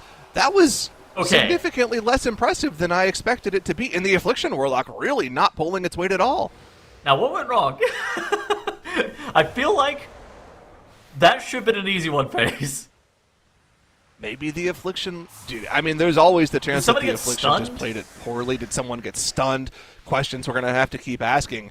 But FTBZM not able to pull off the one phase means their advantage may not be as significant as we once thought. Maybe not in the realm of 2 minutes. It still is a massive advantage, as we can see the teams now both on their second boss in combat at the same time. Baifan 80% left on their boss, whereas the boss for FTBZM will be going down momentarily. That second Light Scar Flare coming out, the damage amp back on the squad. The boss goes down here. All right. But again, I still am quite unimpressed with the damage push for FTBZM.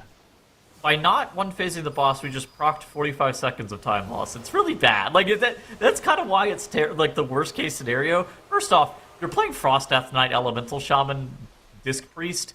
You've opted into, like, one-phasing the boss, in my opinion. And the fact that you don't one-phase the boss it seems catastrophic. I feel like if you're up against Interrupt or Big Lucky, those are the kind of teams that you're going to have to be able to guarantee the one phase into the future. And for FTBZM, it looks like they're going to be able to take down the Series 2-0 with their current positioning, but there is still about 15% of the dungeon awaiting us, Syro.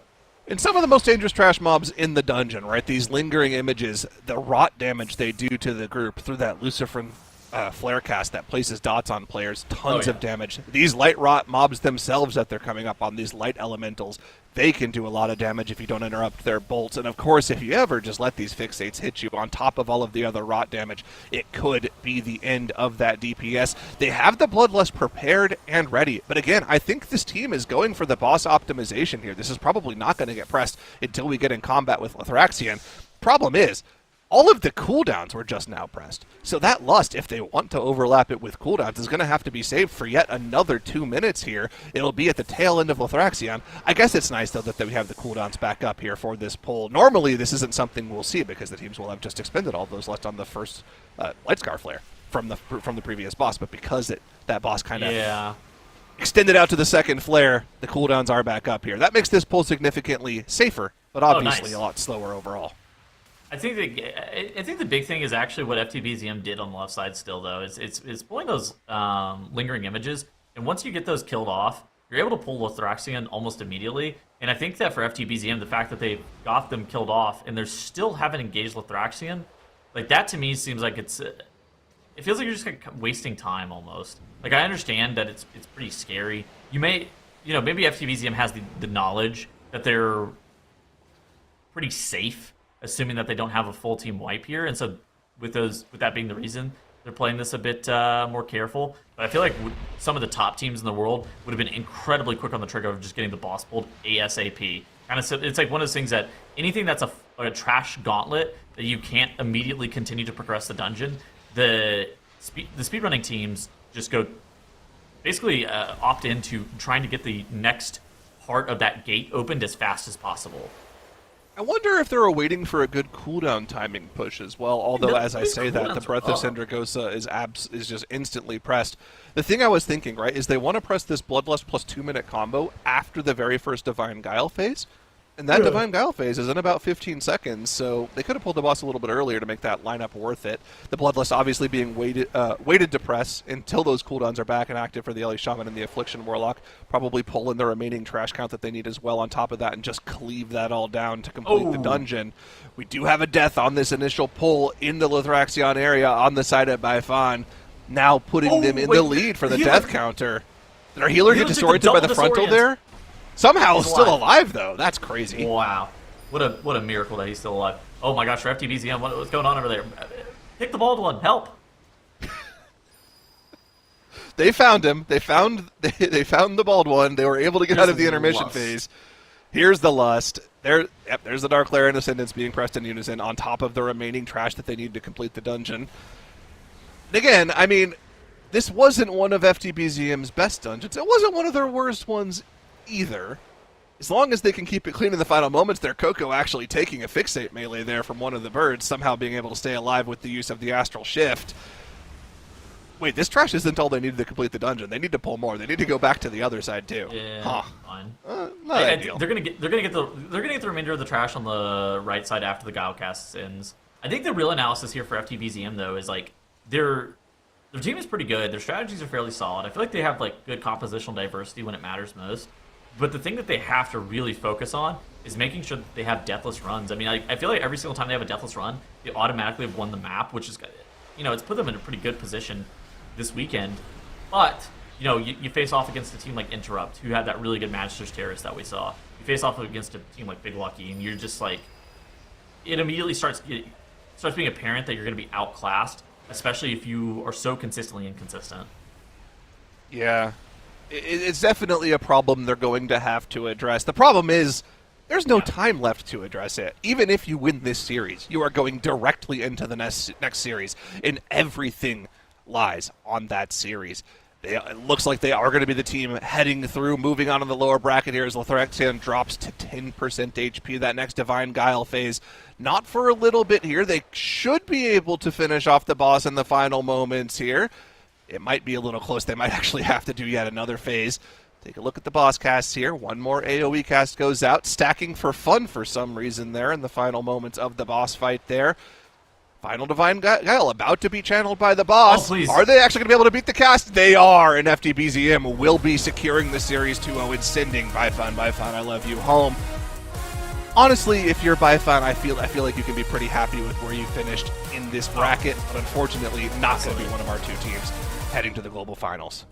I think they were the 7th seed. Like, the fact that they ended up coming 4th this weekend is miraculous for them. They had a really good miracle run. And for FTBZM, the 4th seed coming out of time trials, they are going to be making it into the lower finals to face off against the 2nd seeded Chinese team, Interrupt. For FTBZM and Interrupt, everything is on the line. They want to make it to that global finals, the season 1 finals in a couple of weeks. They also, all of these Chinese teams, they've reached out and they said they have aspirational dreams of making it to BlizzCon. They want the trip to the US. They want to be able to compete on the stage. For these Chinese teams, that is basically the main goal. And so for FTBZM versus Interrupt in this next matchup here, there's going to be a lot on the line. This matchup is an incredible one, Tuttles. Final thoughts on this matchup before we swap you out for Dratnos? Anything you're looking for in the series? FTBZM if they're able to play clean and consistent, it should be a close 3-map series. I feel like Interrupt should be the default selection, though. I feel like they have looked really good, and I would not be shocked if we have a rematch in the upper finals between Interrupt and Big Lucky in the next 30 minutes or so, because I feel like Interrupt is really, really good. All right. Thank you for that. And with that being said, we'll say goodbye to you until the last match of the day here. Dratnos, welcome back to the desk. That was a crazy series, but now FTBZM faces the tall task of playing against a much stronger team in Interrupt, who actually looked pretty good against Big Lucky earlier today. Do we think they're up to the challenge here? Yeah, I mean, I think this is going to be a really interesting series because both of these teams are teams that have lost to themselves in some maps, none more so than FTBZM. I think if FTBZM can avoid losing to themselves, they are still going to be fighting an uphill battle against Interrupt, but they will certainly have a chance here. That, to me, though, is going to be the big thing, is will FTBZM be able to avoid racking up those deaths that we've seen them do in several different maps of the weekend? Because it's really impressive that they've made it this far. They've lined up their losses really well against their opponents, such that their good maps have lined up at just the perfect times. They're going to need that to be true more than ever in this series. I feel like it's kind of been the same thing for Interrupt as well, right? Where they've had some dungeons that they look incredibly good in, but some dungeons that are iffy at best. And I feel like if the dungeon pool is iffy for them, they can also throw deaths at the dungeon as well. But oh no, for FTBZM, it's the worst case scenario. It's back at the pit of Saran. No, officer, I swear they didn't do it, but they have to go back again. Good news though. Okay, so obviously pit of Saran, if you missed it yesterday, FTBZM had a complete fiesta of a dungeon here. They died 20 times in this dungeon, although the other team did too. So some solace there. But to their credit, in the next series, they went right back into the pit of Saran, and they were able to put together a pretty clean run in that dungeon the second time around. So maybe it's not as bad as they're making it out to be. I hope we get to that game 3. I would love to see what Mysara Caverns has for either of these teams. Interrupt, though, they've been waiting here in the lower bracket now for about an hour. They have been ready and preparing for FTBZM, who spent quite a lot of effort in that series we just saw. So hopefully they will be up for the challenge of competing against the number 2 seed here. I think every single team in this bracket that wasn't Big Lucky has been looking at this series as their potential ticket to BlizzCon. So very important one. The maps in this series, super important. Both teams are going to be opening up with full power compositions, although it is FTBZM that are deploying a little bit more off meta, as they do have that Destruction Warlock, and they're also playing Frost instead of Unholy on the Death Knight here. Should be very interesting to see as both teams getting underway. Large pulls to be expected here. Anytime you see the Bear and the Mistweaver, you know that the pull sizing is going to get quite big. This is the pull. This is the scene of the crime where everything went wrong for FTBZM earlier this week. And keep an eye on the tanks for both teams. They are the most in danger. An extra icy touch going off could be an instant death, even on top of the layered cooldowns they have. Saving those SI charges while the Incarn is rolling on the side of both teams. Actually, it looks like FTBZM expended one of those charges. Back to the Barkskin here for both of the tanks as well. Have to keep those tanks alive, but it looks like the pull is dying just that much more quickly for Interrupt. The Unholy DK Devourer combo blasting through this pull. Trash Pack already dead for Interrupt. FTBZM, the Destrolock is blasting, but the pack is still very, very healthy. Frosty K just not pulling its weight here. I'm curious about this, yeah, because I would think Frosty K should be fine at this, and I would say, if the Destrolock comp has an advantage, I would imagine it would be on, 30 mobs with Lust, but yeah, it looks like Interrupt actually getting the better of the start of the dungeon. Now, of course, they are the favorites coming into this series, so it might not be purely compositional. It might be, to some extent, the practice and the finesse of the team, but definitely a good sign for Interrupt here. FTBZM, though, still in it. A good sign for them is that they've made it through the first 90 seconds of this dungeon without amassing any deaths. I think the interesting thing as well for the side of Interrupt, and this is why I think they're on the upper echelon of teams that we're seeing, they are very, very efficient with their damage allocation. That first pull when it died, they didn't have any stragglers high HP left behind after everything started to die off, whereas for FTBZM, it was very clear that all of the trash died and there were 2 mobs left at 20% that they then had to 2-target down cost them another 20 seconds or so. Interrupt, everything died roughly the same time. The damage allocation is very, very good for them. This is a team that has a lot of potential if they're able to shore up some of their slower runs. I want to see more clean play out of them so we can see their potential in this series. So far, so good for them as they're already through most of that second pull. Yeah, exactly. Looking great for Interrupt there. So they're going to be getting that stampeding roar going and charging in to the next pull. Meanwhile, FTBZM, the damage from that Destruction Warlock is incredible here. And this is kind of a good Destrolock dungeon as well, because Ick and Crick is a boss that even without the trash, the Destrolock performs quite well on. And then the other bosses you can be pulling the trash onto for the most part. So definitely a dungeon to look out for both of the teams there. As we've got this big pull underway here for Interrupt. They've advanced quite a bit ahead of FTBZM. They're about a pull, maybe 3/4 of a pull ahead of FTBZM already.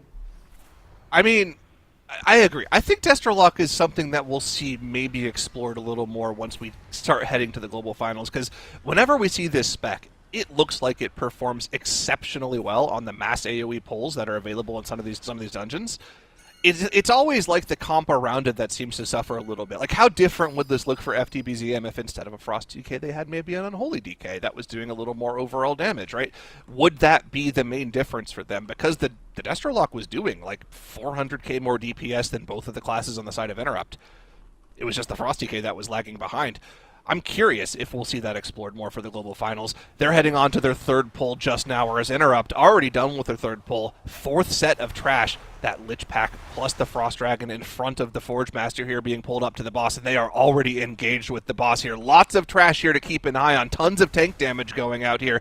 Again, have to keep an eye on several key kicks here. If another burst goes off, could easily be a player death on their team. If an extra Icy Touch cast goes off on the tank while they're already taking those smashes from the boss, could be something that tanks them down. A frontal, unfortunately, clearing off the Serenite that the tank wanted to get rid of, but actually presence of mind to wait for that breath, head back and clear it afterwards so they have the more centralized stone to go behind for the Forge Smash ability.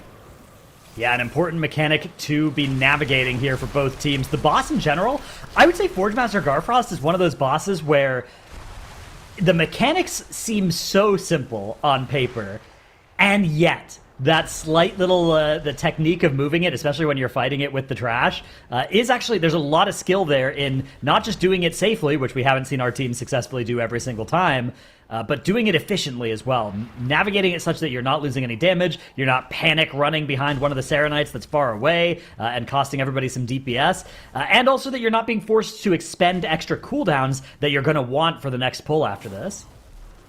Now, that being said, FTBZM is keeping it relatively close. They've got the trash on top of the boss. They're only about 10% behind on the boss. I think the main thing to keep an eye on is where the trash count is when all is said and done here. I believe Interrupt is going to have significantly more count that they have, because they still have these two mobs on top of the boss. They're at 68% count here, which is actually incredibly high when you talk about trash pulled on top of the Forge Master. Most of our teams in the Western region were somewhere in the 60 to 65% range, so they're going to have significantly less trash to deal with once they move on the dungeon. FTBZM look like they're going to be within that 60 to 65% range when all the trash is said and done here. As a matter of fact, you can see on their pull count meter there, they're going to be a little over 60%. So that is clearly in favor of Interrupt. But credit where credit's due to FTBZM. They are keeping it close. And the trash count from here on out, Dratnos, we know there's not like a significant amount of variation you can do on the count at this point in the dungeon. Technically speaking, both teams really only have one pull left that they can then pull on top of Ick and Crick. It's just for FTBZM, that one pull, if they go for it, is going to be significantly larger. Yeah, that could be a big opportunity for them to catch up. If they're able to execute a larger pull safely and without losing too much damage on the priority targets on those bosses, that could be really, really valuable for FTBZM, because they are certainly a bit behind. They have closed the gap a little bit here, though, on the boss timing at least. But yeah, like you said, a lot of that is explained by the count, the extra count that Interrupt have found near the start of the dungeon. Interrupt's going to be in-capping one of those cold wraiths over to the side, and looks like we're taking much of the rest of the trash forward into the boss here. Even a grip relocating that CC'd cold wraith closer towards the rest of the pull. probably so that it won't reset once it breaks out of that CC. You don't want mobs that are too far away when stuff like this is going on. Interrupt in that boss combat now, though.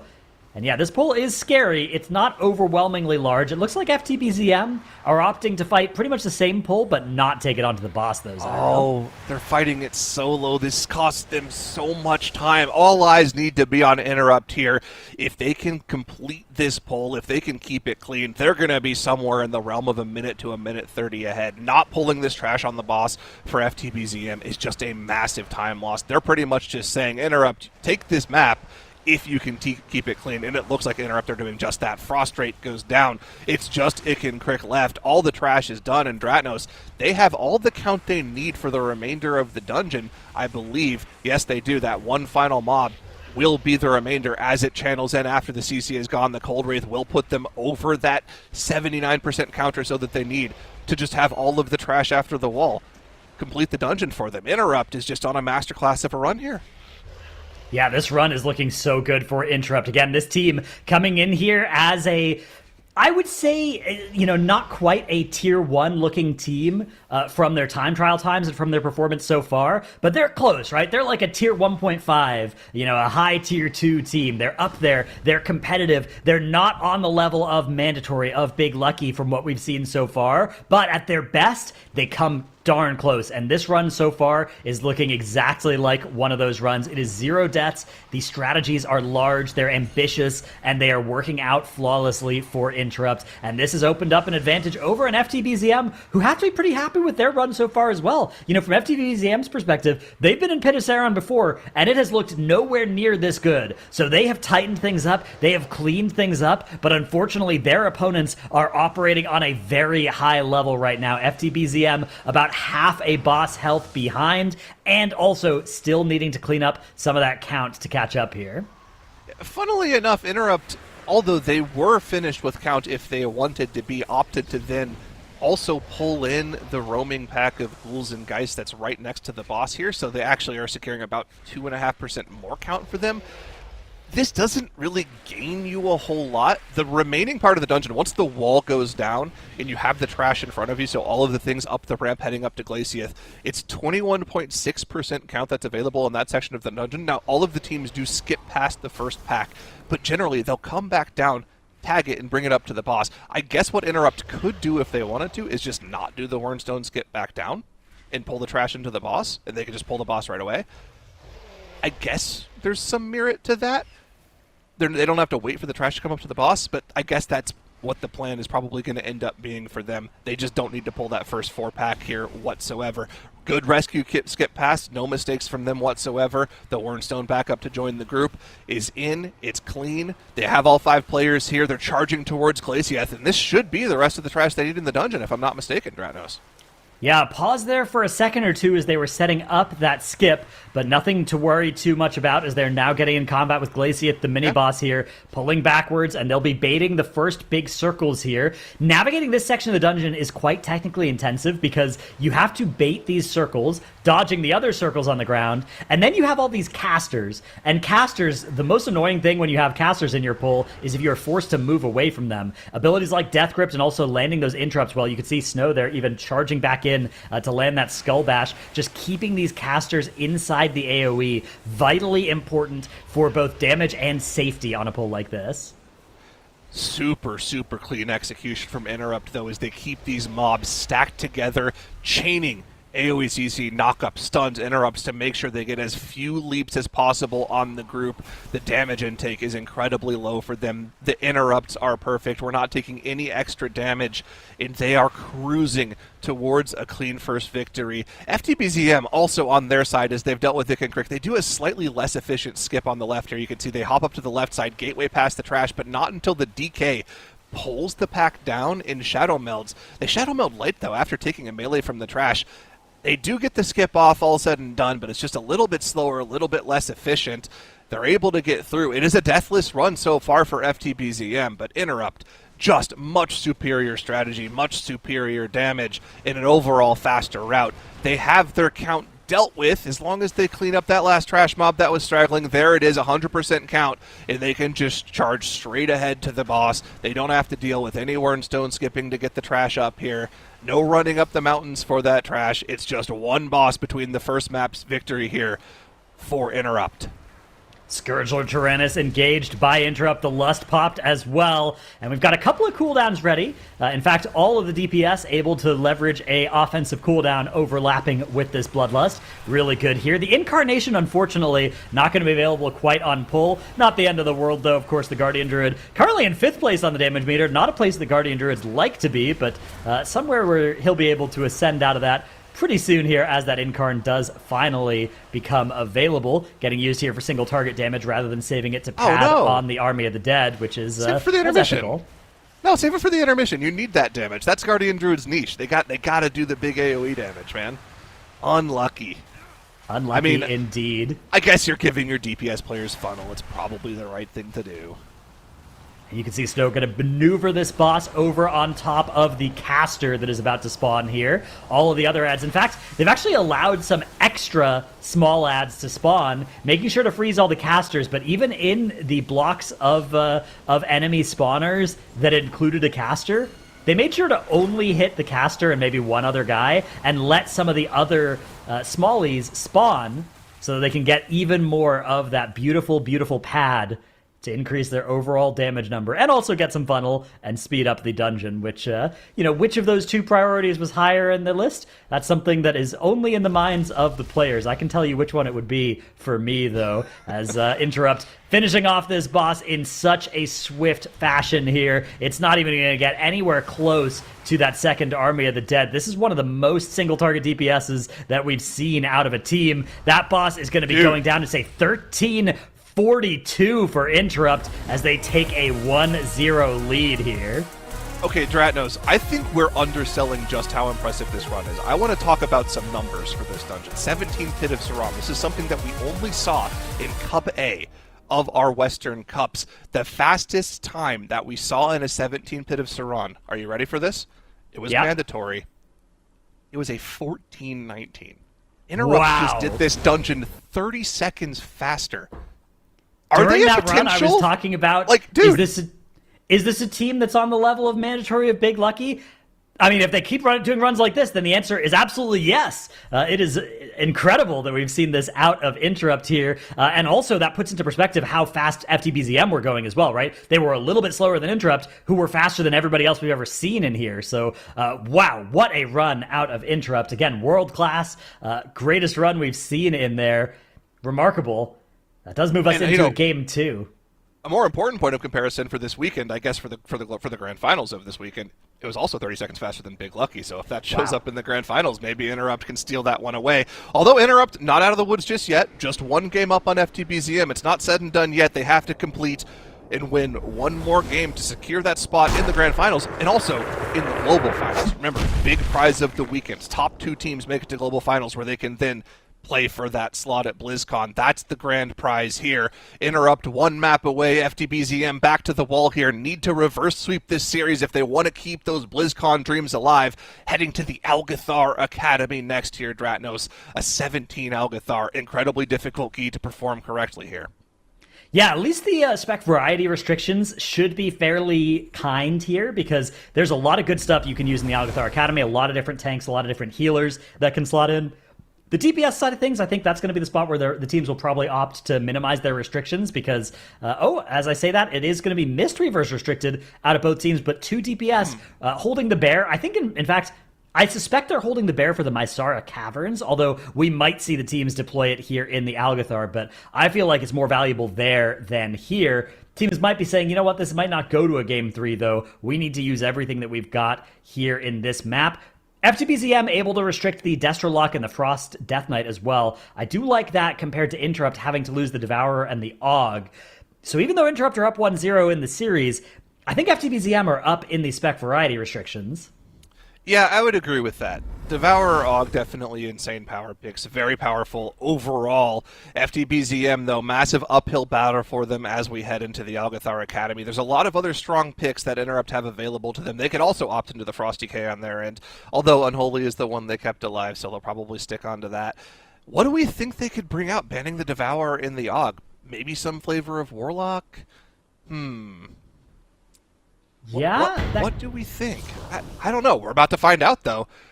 It's some flavor of Warlock. enhanced. It is. It is Affliction for FTBZM and Demonology for Interrupt. Some more flavor, though, is joining this. We have a Frost Mage for FTBZM. They said, well, yeah, Frost is restricted.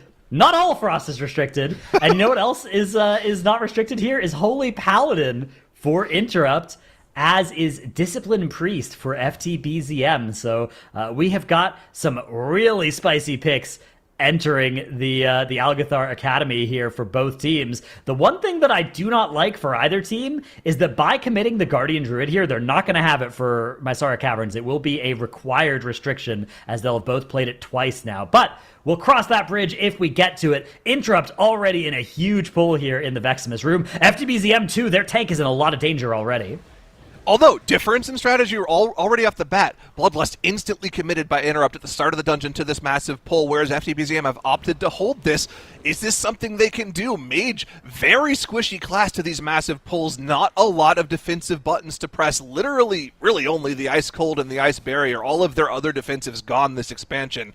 So have to keep an eye on the Mage. Can they stay alive through the big pulls here? Interrupt able to clean up this pull just a little bit quicker with the use of that Lust. FTBZM will have that for the boss, so they should be able to catch up and maybe even pull ahead on the boss damage. Let's see what the teams opt to do for next as the trash pull goes down. Snowbear heading towards the second of the bridges in this dungeon. They're going to be crossing bridges now, not after the dungeon, like Travis was alluding to earlier. I see, yeah. What other forages are going to be pulling? Are they going to pull a Ravager as well? Are we going to be getting everything on this platform? Let's see what they end up going for. There's that Moonfire, and it looks like trying to thread the needle. Ooh, we have grabbed that Ravager Patrol. I wonder if this was planned for Interrupt, though. It looked like that was a body pull rather than a Moonfire, but that doesn't necessarily mean it was unplanned, because it did look like that was a pack that was likely to pull, given the movement there of the tank. So a lot of mobs coming in. Let's see if Interrupt go straight into the boss here. They're letting the mobs gather a little bit. No Bloodlust. This is going to be quite scary, but I do think this is part of the plan for them.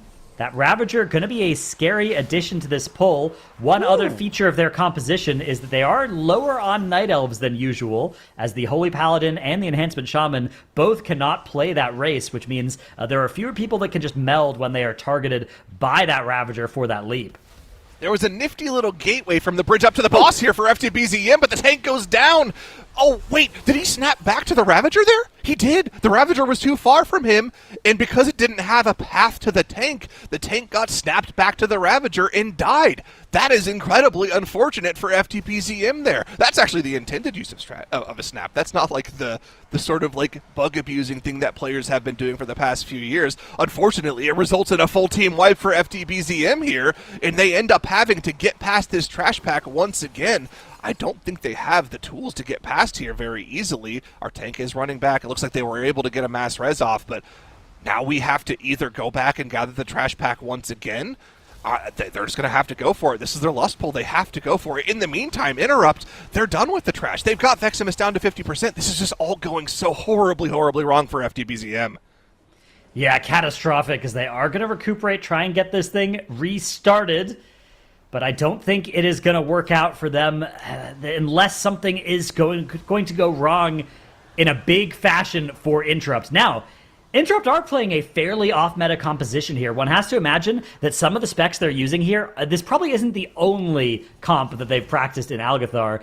This is probably something that, because Pitasaron was up first, they opted to restrict some of the specs out of that composition and play this instead here in the Algathar. But hopefully that means that these are players like main specs on live. That sort of thing would be a great reason to play some of the off-meta stuff, that you...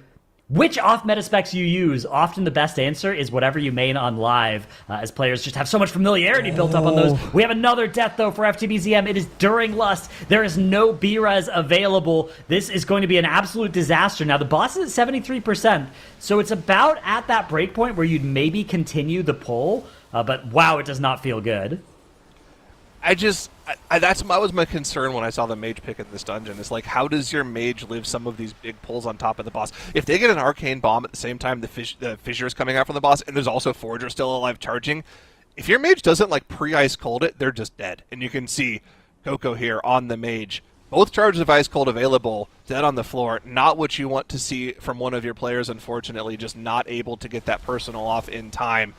In FTBZM with no battle res, they're going to have to continue to kill this trash with 2 of their players left alive. In the meantime, Interrupt already have dealt with Veximus, doubling back to the Overgrown Nation to clear out this trash now. I think this is potentially the fastest routing in the dungeon.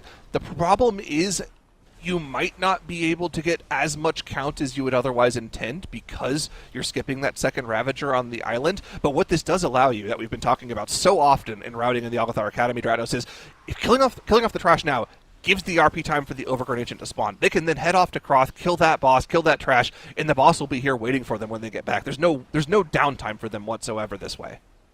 Yeah, that is a very nice thing about this. The question just becomes, what are you going to do for count at the end of the dungeon? Are you going to be able to pull enough Echo Knights and still be able to fight it on the boss? Or are you going to have to slow down at the final stretch of the dungeon? I'm not sure we'll get a definitive answer out of Interrupt either, because I think they might realize, if they make it to that point cleanly, that they have such a time advantage that they can afford to play it more slowly than they might be potentially capable of doing. So a lot of the trash now already dead for them. 1 Lasher remaining and a couple of Skitterflies as well. But those are going to go down for Interrupt. Meanwhile, FTBZM have been slogging through this boss encounter, down a DPS from almost 3/4 of the boss's HP, just making this take so long, Zyro. Yeah. Well, they're getting through it. That's the important thing, right? This was definitely a question of... There's always a question when a DPS dies on a boss and you have no battle res. Do we reset it? Do we cleave it down? They still have the trash alive, though. They're cleaving things down. At the point where their mage died, the boss was at 60%, and they still had about 4 or 5 trash mobs, sub 50% HP. It's probably the right call at that point to continue playing, so I think they identified the correct choice here. It's just unfortunate. It's costing them so much time on top of the deaths that they've already have. Interrupt looked like they're running away from this one. Obviously, the Sentry here, not a mob that you love to be single targeting down, but there's really no other choice, and snapping is forbidden here. Both teams will have to deal with this solo on their own before they can head up to the Croth platform. But Interrupt, a commanding lead here. 5 death timers on the board, and when we get this Veximus split on the board, I think they're going to be another 4 minutes ahead in actual dungeon progression here. This is a massive, massive tall order here for FTBZM to try to come back from. Yeah, we're at the point now where FTBZM, their fate is no longer in their own hands. Their fate is in the hands of Interrupt. They need Interrupt to have something go horribly, horribly wrong. The biggest opportunities for that are low % wipes on bosses. Those can be huge amounts of time thrown back in the other direction. And dangerous pulls onto bosses. So something like the Echo Knights onto Echo of Doragosa at the end, that could be a big opportunity for Interrupt to throw this thing back in the direction of FTBZM. But it's not likely, Zyro, and it's certainly not likely that something will go wrong on this pull of 1 Alpha Eagle and 5 Territorial Eagles. Yeah, this is not the pull that I think would cause any issues for any of our teams. Obviously, I think the double Alpha Eagle has some merit, right? The double Screeches can do a lot of damage if you don't have defensive layered, but the teams are so good at pressing defensives when they're needed. I think some of the best play across the board is like, okay, there's a massive damage event coming out, and you can see the personals light up on the board. There's situations like shields popping on the Reincarnated Warriors in the Mysara Caverns. Personals being popped for that. They'll probably pop them for the double Screeches here. We did have another death on the side of FTBZM as our tank died at the end of the Sentry here, but it was casting the entire time. It wasn't that big of a time loss for them. It's just another 15 seconds on the board. Although he did release, they could have waited for a res because they were going to be out of combat any moment there, so it is actually going to cost them a little more than just the 15-second death timers. They're going to have to wait for their tank to rejoin the group to start pulling these birds here. Dropping a summon stone, that's a cheeky play. I think he's going to get there before you can channel that summon. But I don't know. The intent from the Warlock is there. Meanwhile, Interrupt, double Alpha Eagle, posing no issues for them whatsoever. They've already started the Croth RP here. Yeah, I will say decisions around when to release and when to wait for a regular res and when to expend a battle res if you have one available. That's an underrated but really important part of MDI gameplay. You know, of course, teams spend the most time practicing what a perfect run looks like, but figuring out how to recover optimally and having a good decision made quickly about whether and when to like release Spirit, that is a really important decision that we do sometimes see our more inexperienced teams make these little mistakes. And, it's one of those things where it's like, can that really be that big a deal? But, you can lose 20 seconds, 30 seconds easily to making the wrong decision on something like that. Or you could lose 10 seconds and save a B-res, and then if that B-res doesn't turn into anything later, you could lose a map by less. We've seen that in this very dungeon earlier this weekend. I mean, yeah, dude. We had like a 2-second differential in this dungeon that ended up sending one of our teams home later in the series already. So there's precedence for it, not only this weekend, but many, many times over the years of MDI competition that we've seen. Quick decision-making is one of the hallmarks of a great team, and I think Interrupt are one of those teams that really can exemplify that. I'm starting to put more respect on this team's name. It looked like they were, like we were talking about last map, potentially a team that might be in the 5 to 6 seed range for the global finals if they were to qualify. But man, that Pit of Saran was so good. It was so quick. It was so clean. If all of their dungeon runs can look like that for global finals, this is a team that can compete with anyone. I want to see more of this from them. I want to see if they can do it right now in the Algathar Academy. We're in combat with Kroth here. First Ruinous Winds phase already dealt with. Haste buff active on the members of the team. On the 17 key level, we're not going to be chaining this buff to anything. We're not going to be chaining it to the Fire Ruinous Winds. But still, the damage is important here for them as they make great use of that buff. Our cooldown is going to be available for that second Ruinous Winds phase here. At 45%, the boss will start to channel that second ability. Havoc Metamorphosis not up for another 30 seconds. Ascendance for the Enhanced Shaman not available for another 20. I would almost like to see them kind of try to delay the push here. Looks like they're going to just DPS on through, though. Yeah, the push, it feels like delaying holding damage would be a little bit sketchy here, as they do get to wait a little bit to actually throw these orbs until the end of this cast as well. So with that combination there, yeah, maybe if they could have held like 3 seconds, they would have been able to get the meta on the start of this. They should still get the Demon Surges in here, assuming our Havoc Demon Hunter is in fact playing Felscarred, which has usually been the play, although Aldrachi has been gaining a little bit on the live servers with recent buffs, so always something to be on the lookout for in any funnel-centric dungeon. That is the niche of that hero talent. But yeah, Interrupt able to bring this thing from 40 to 0 in remarkably swift fashion. The Holy Pally damage as well, absolutely notable there too, averaging 54k by the end of that boss fight over the entire fight. Pretty substantial contribution from a healer. That's a lot of single target damage from a healer, actually. That's very high. Is that normal for Holy Paladins?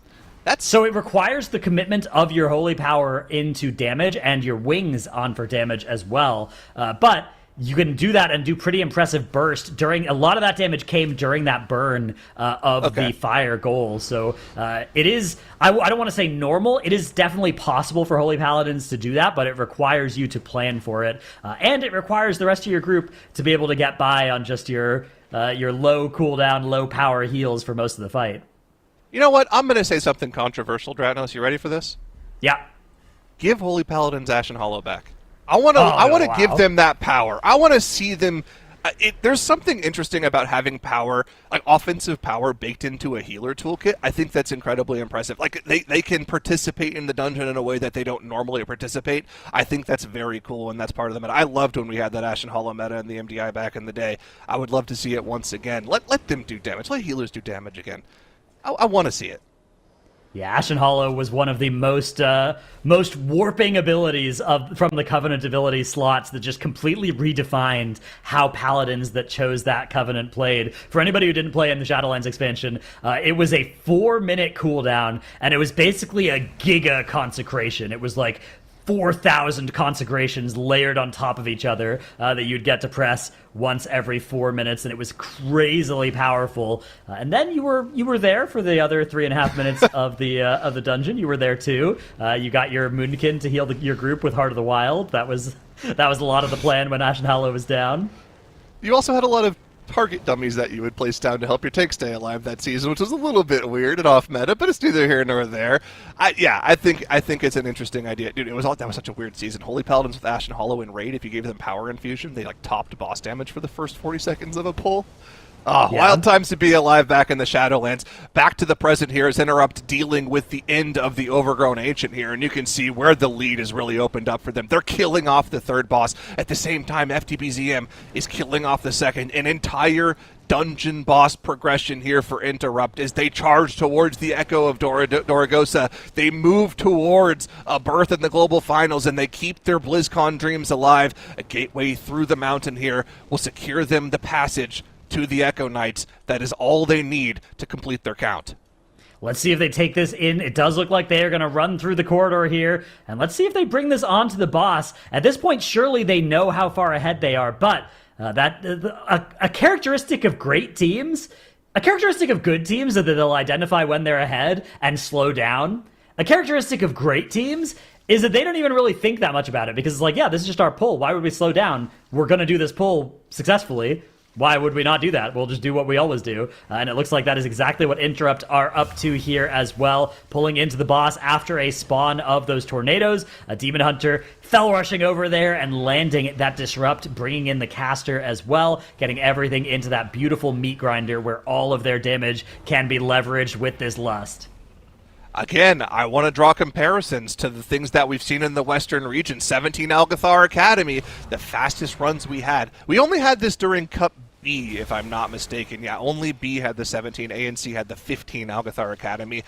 Our fastest times that weekend was from Auntie's Angels, actually. It was a 17:33. Interrupt look like they are kind of in the ballpark of that here. The Bloodlust push going to be doing a ton of damage for them. The other thing to mention, though, this is not like a full-on meta comp for Interrupt, so it's also kind of hard to draw a comparison. I feel like if they can get close to that time with this comp in a world where they're playing the Tier 1A comp, I feel like they're much, much faster than Auntie's Angels. That being said, all the trash now dealt for Interrupt here. All they have now in front of them is 60% of the HP on Echo of Doragosa. Gotta dodge these balls, make sure they keep it clean, and they're into the global finals. FTBZM fighting valiantly on the left-hand side. They have given us so much entertainment this weekend, and not just this MDI as well. They are returning competitors. I think they have proved that they can absolutely play with anybody, that they can play in this speedrunning format just as well as they were able to do in the Keystone pushing format. But unfortunately, unless something goes horribly wrong here for Interrupt, probably multiple things go horribly wrong here for Interrupt on this last boss, there's just no runway left for FTBZM. That initial wipe in this dungeon was more than enough for Interrupt to slam the door here. This is going to be a perfect series out of Interrupt. 0 deaths here in the Algathar as well, and they are putting up an impressive time. Again, when you factor in that they're comparing their times with Holy Pally, Enhanced Shaman, Warlock, Havoc Demon Hunter against teams that often had the pick of whatever they wanted in this map. Really great run out of Interrupt, just absolutely commanding. And if they play like they did in this series, I think they're going to be a serious threat against Big Lucky in the finals here. I think they're going to be a serious threat against any team from any region when they will get the chance to play against them in just 2 weeks' time. This is a crazy example of player skill from the China region here for Interrupt. We were questioning whether or not they had the chops to be the best team. I was a doubter too, but now I fully believe. As the boss drops below 10% here, Interrupt are keeping it deathless. They're keeping it perfect in this series. They're proving why they're one of the best 2 teams out of the China region. And with Echo of Doragosa going down, they are securing that spot. And FTBZM, unfortunately, have been eliminated.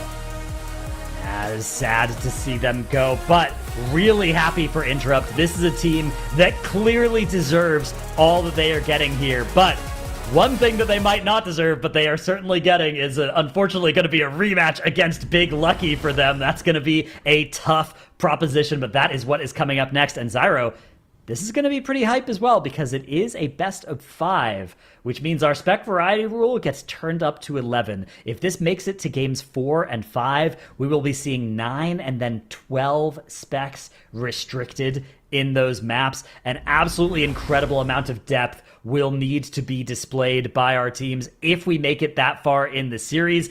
Given how Big Lucky have played at their best, I think there's serious chances of a 3-0, but given how well Interrupt played in that series, I think this could absolutely go to 5 games, and in fact, I think either team could win this one. Yeah, I think this is more of a toss-up than I thought. Obviously, I think you still have to give Big Lucky an advantage. They didn't have to play the last 2 series. They bet what their game plan was to play around the spec ban rule. If this does go to a game 4 and a game 5, I think that's an important thing to talk about because I think throughout all 3 of the first 3 cups, we had 3-0s. Right? So none of the teams really had to dig deep in that pocket of the specs they played. As a matter of fact, in some of our interviews with the teams, we asked them the question, what was your plan if this went to a Game 4 or Game 5?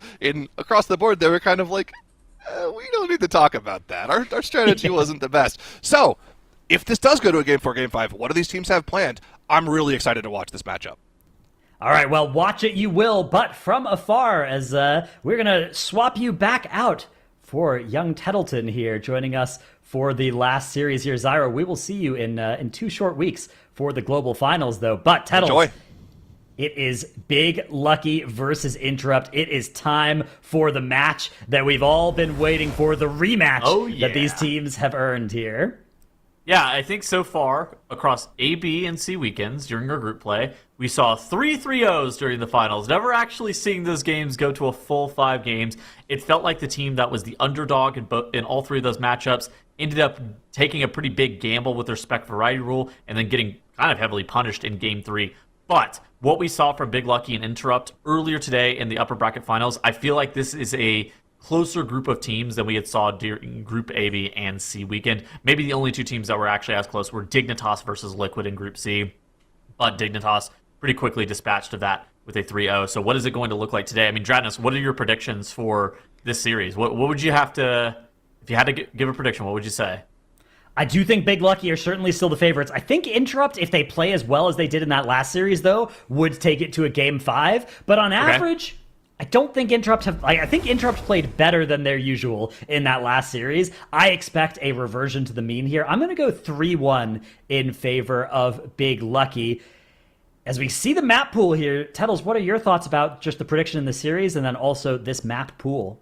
So, interestingly enough, I would probably go 3-0 Big Lucky because I feel like we haven't seen as many complete upsets this season of the MDI so far with how consistent the teams have become just over the years and years and experience with the speedrunning format. I feel like it's just one of those things that the best teams in the world are always able to make it happen. But I do think if there's a map that would ever be upset, it would be that Magister's Terrace. It felt like earlier whenever you and Zyronic were casting that Magister's Terrace was maybe Interrupt favored. Now that could have been something related towards the map pool. We did see Interrupt actually lose that map even still, so it's not something that's set in stone. But there's a lot of the weird texture that goes with a 5-map series, but I would not be shocked if Big Lucky is able to take this down 3-0. Yeah, the spec variety rule is going to be a very interesting contention here as well, because with this many maps in the series, with this many specs that you'll have to restrict by the end of it, if you can find a way to play not just 3, but more than 3 specs that you want to restrict in one of these maps, that can give you many more maps worth of flexibility later in the series. We've seen several teams try that gambit in BO5s. Typically the teams that do end up just getting unceremoniously 3-0'd, and that does sometimes feel then like a mistake looking back at it. I will say, it's one of those things that if you already are thinking that, we automatically lose these 2 maps, as you load in, you're already on the back foot as is, and so it's tough to be able to recover from that. It's also really one of those things that by putting yourself in a worse spec variety rule position, it's you're kind of just I don't want to say throwing away 2 maps. It just feels like you're throwing away 2 maps. But right off the bat here, we have a bit of a sneak peek for the compositions of both Big Lucky and Interrupt. And those Havoc Demon Hunters and Frost Death Knights are elected to be played on both sides here. I feel like I actually like that in terms of the spec variety rule. This was something that we saw be pretty widely adopted over the last couple of weekends of group play, where that Havoc Demon Hunter and that Frost DK, with a couple of buffs, with a few changes, those kind of snuck in as those premier tier 2 picks. Yeah, they're also really strong in this dungeon in particular. Just the way their cooldowns line up, the way that they work on that Lura damage burn, so nice. And also just even on this boss, right? The fastest boss 1 splits that we've seen have come from Havoc Frost compositions. So I like to see that. Of course, the prop warrior out of both teams, something we didn't even really preview going into this series, because I think at this point we have seen it so many times. But just in case you out there watching haven't seen a lot of MDIC to the Triumvirate, the prop warrior has been so dominant in this dungeon. It has a lot of strengths, but the biggest one is just Spell Reflect on that 3rd boss, ends up doing a huge chunk of damage for free to that boss, and that alone moves Prop Warrior into the tier 1 for this dungeon category. And then you get to restrict it out of this dungeon, so it also helps you with the spec variety rule, and that has made it a no-brainer for most of our teams to use that spec in this dungeon. Yeah. All right, and we are seeing here, actually the two teams are pretty evenly matched up going into this first boss here, where on the left side here, Big Lucky, they're utilizing that Warlock and that Banish to stop that oozling in its tracks. It looks like on the far left side as well, a Sigil of Misery. What that allows the tank for Big Lucky to do is not actually move the boss that erratically, preventing champions from charging him, and I've actually really liked how Big Lucky has been trying to gather additional trash mobs into this boss. It doesn't feel like it's out of control. It doesn't feel like they're constantly moving the boss. And everybody's able to do their damage like with 100% uptime. And I think that that's something that gets lost on this boss pretty frequently whenever you see it in a high key. And look at the left side. We had the bosses at pretty similar HP about 30 seconds ago, but Big Lucky has the ability to accelerate their boss HP, and they are going to have this first boss killed off in 1 minute and 58 seconds on the clock. Actually, 2 minutes on the clock if you look at the timer on the left side of the screen. I think earlier in the weekend they were playing a little bit of a better composition here. They also had like a 157 kill. So even though they're playing a composition that they hadn't played in here before, they are still of a similar kill time. And this looks really good for our top Chinese team. Yeah, again, this exact composition is just so great at handling this sort of boss fight. So really, really impressive out of Big Lucky to get this done at the pace that they're at. Interrupt, though, on a good pace as well. It's not as though things are going poorly for them. It's just not quite as good as Big Lucky. Yeah, I feel like for both of these teams, they're actually going to be quite close. You see Big Lucky already engaging the pull on the right side. For Interrupt, they're actually taking a... I don't know if I love this, Stratnus. Okay, this felt like it was a bit of a panic decision where they knew they needed to continue to move the champion, but at the same time, they needed it killed off before they could even run into the Rift Warden. So then they had to stop, and instead of being able to chain a really long pull into this Rift Warden, they stopped for 10 seconds, killed that off, and now they are engaging the Rift Warden. They are doing something nice, which is utilizing the Spatial Paradox to be able to have the 100-yard range on their Restoration Druid to let him tag a bunch of packs on top of the boss, which is something that Big Lucky doesn't have access to without playing that Augmentation Evoker. So that is a way that they can gain back some time. But I don't think it's going to be enough here because Big Lucky has already engaged the second Rift Warden, appearing to be something in the order of 30 seconds ahead after only being about 10 seconds ahead coming out of the first boss. Yeah, that's one of the characteristics of these best teams in the world, which we think Big Lucky is in that category, is just being able to accelerate even when your strategy is the same as your opponent's, right? Even when you're just pulling the same mobs and you're doing the same stuff on paper, it's like, yeah, I'm looking at this, I'm watching Mandatory do this dungeon. They're casting the same CCs as me. They're casting the same interrupts. The pack is just still dead 20 seconds faster. And that is something that I'm feeling watching Big Lucky as well. That's something that you only ever feel that about the best teams in the world. It's so good to see that Big Lucky are able to make that happen as well. They're able to just kill the packs so quickly. And it's a combination of things that make that happen, right?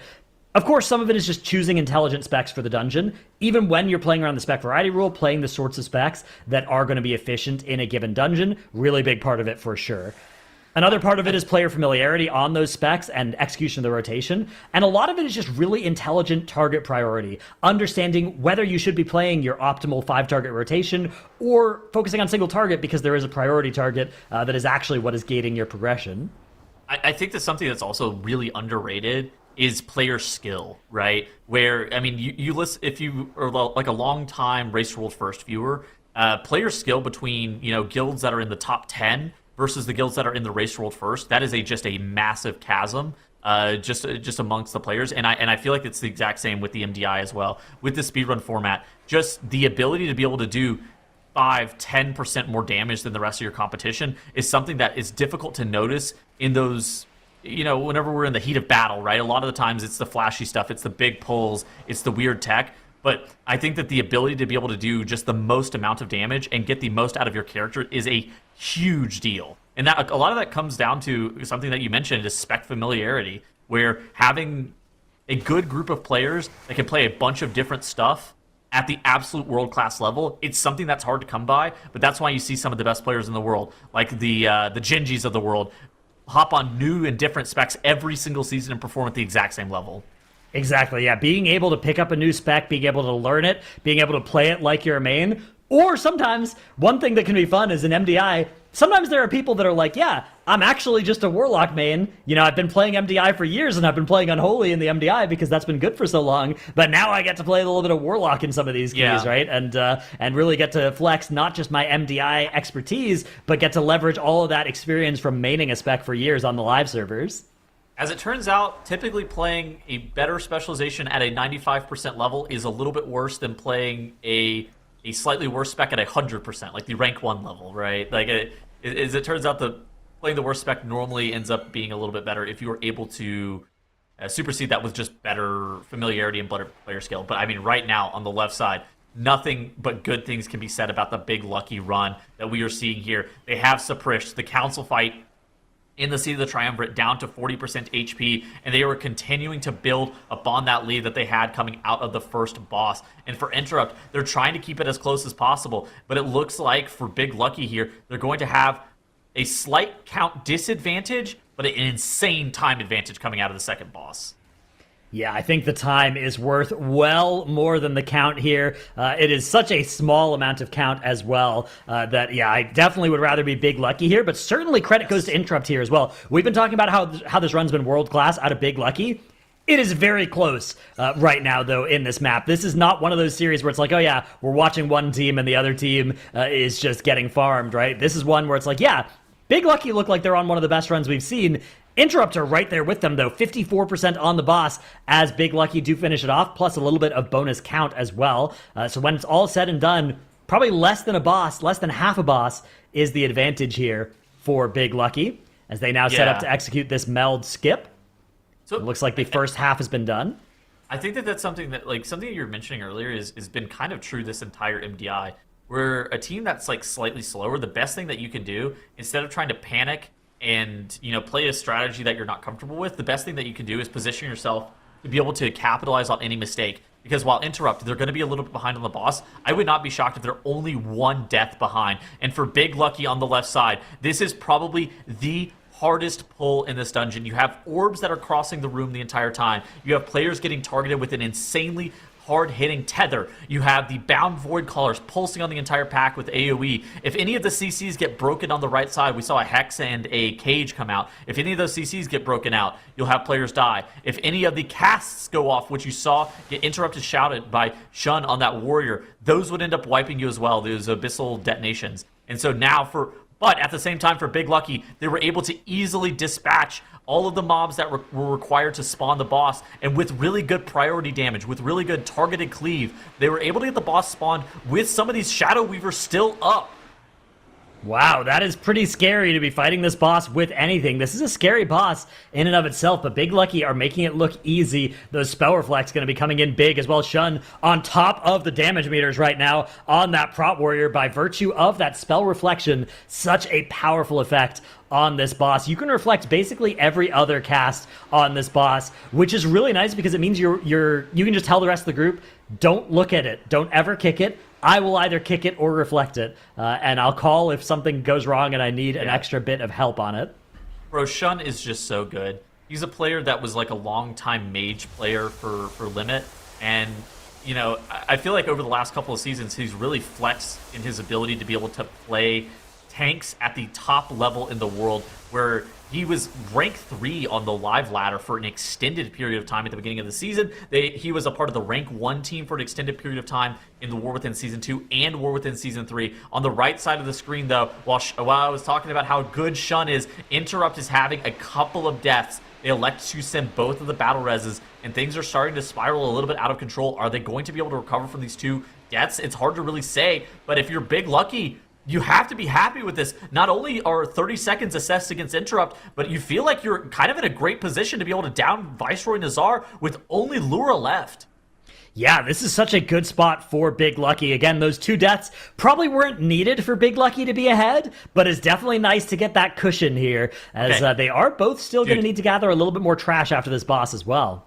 Look at this. So on the left side of the screen, we have timers from practice runs of Big Lucky in the Seat of the Triumvirate thus far. And their last time that they had a really good Seat of the Triumvirate run, they had an 11-minute, it was like 11-minute, 10-second Viceroy Nazar split. Now they are pure green, minus 18 seconds with a 10:48 third boss split. It looks like Big Lucky, whenever it matters the most, they're going to be able to put up their best time of the weekend.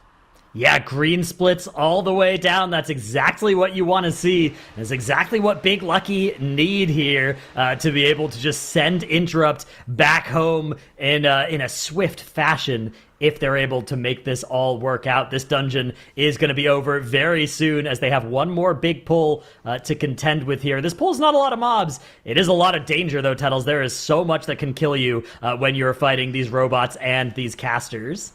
Yeah, I think that the robot frontal, after the knockup, if those things are like desynced in a really weird way, that can start to cause a lot of problems. That's why whenever we see some teams, they'll take those mobs, the Void Infused Destroyers, into the Grand Shadow Weaver pulls that are spawning the balls consistently. And every single time a team does that, I'm always just on the edge of my seat like, oh my god, they're going to wipe. They're literally going to wipe. Somebody's going to get knocked up, and a ball is going to run through and it's immediately going to kill them. And I feel like for Big Lucky, the fact that they just have those Void Infused Destroyers with that additional trash pack, it makes it look a little bit more consistent. It makes it look a little bit easier to deal with. For Interrupt on the right side, what the additional trash count is going to yield them is the ability to be able to take that 4-pack straight into Lura after the Lura RP has started. A kind of a unique strategy. Not one I had really considered, and not one that teams have elected to do. Instead, electing to pull those Void Infused Destroyers, kill those off, get the count from that, and then fight the boss solo. And for Big Lucky, I wonder if this strategy for Interrupt would have been faster if it played out perfectly. It is looking close. Yeah, Interrupt going to be getting into boss combat here in just a moment as well. Their strategy does rely on a little bit more waiting for RP, which is never good, but you are at least still able to damage the pack during this time. So we're going to see them charging into the boss, getting this started. Let's see if Breath of Sindragosa goes on cooldown here. No, it does not. Okay, so they're planning for the standard 2-phase as well. And Big Lucky going to be entering that Symphony of Eternal Night cast right now. Let's see how much damage they can do during this backlash. Yeah, I think that on a 15, a 1-phase is potentially on the table. You have the best single target damage spec in the game in Frost Death Knight here with the double pad dragons coming out. We have the boss still in that 200% vulnerability. You have the Havoc Demon Hunter inside of his metamorphosis window. The boss is at 10% HP, still not out of that Bloodlust effect, still in that damage amp, 1% HP, and Big Lucky kill it 1 second after that boss burn ends. Wow, what a incredibly fast run out of our top-seeded Chinese team. That is exactly what we wanted to see this entire weekend out of Big Lucky. 0 deaths, 0 problems, 0 breaks, just charging through the dungeon and putting up a 1-0 lead in the series. Not a bad run out of Interrupt either, though. Certainly still competitive. Couple deaths there towards the end of the dungeon did end up putting the nail in their coffin, but they were certainly close, and I liked their route as well. It was innovative. It was exactly what I wanted to see out of them as well. So I think we should be in for a pretty good series here. They were turbo green splits.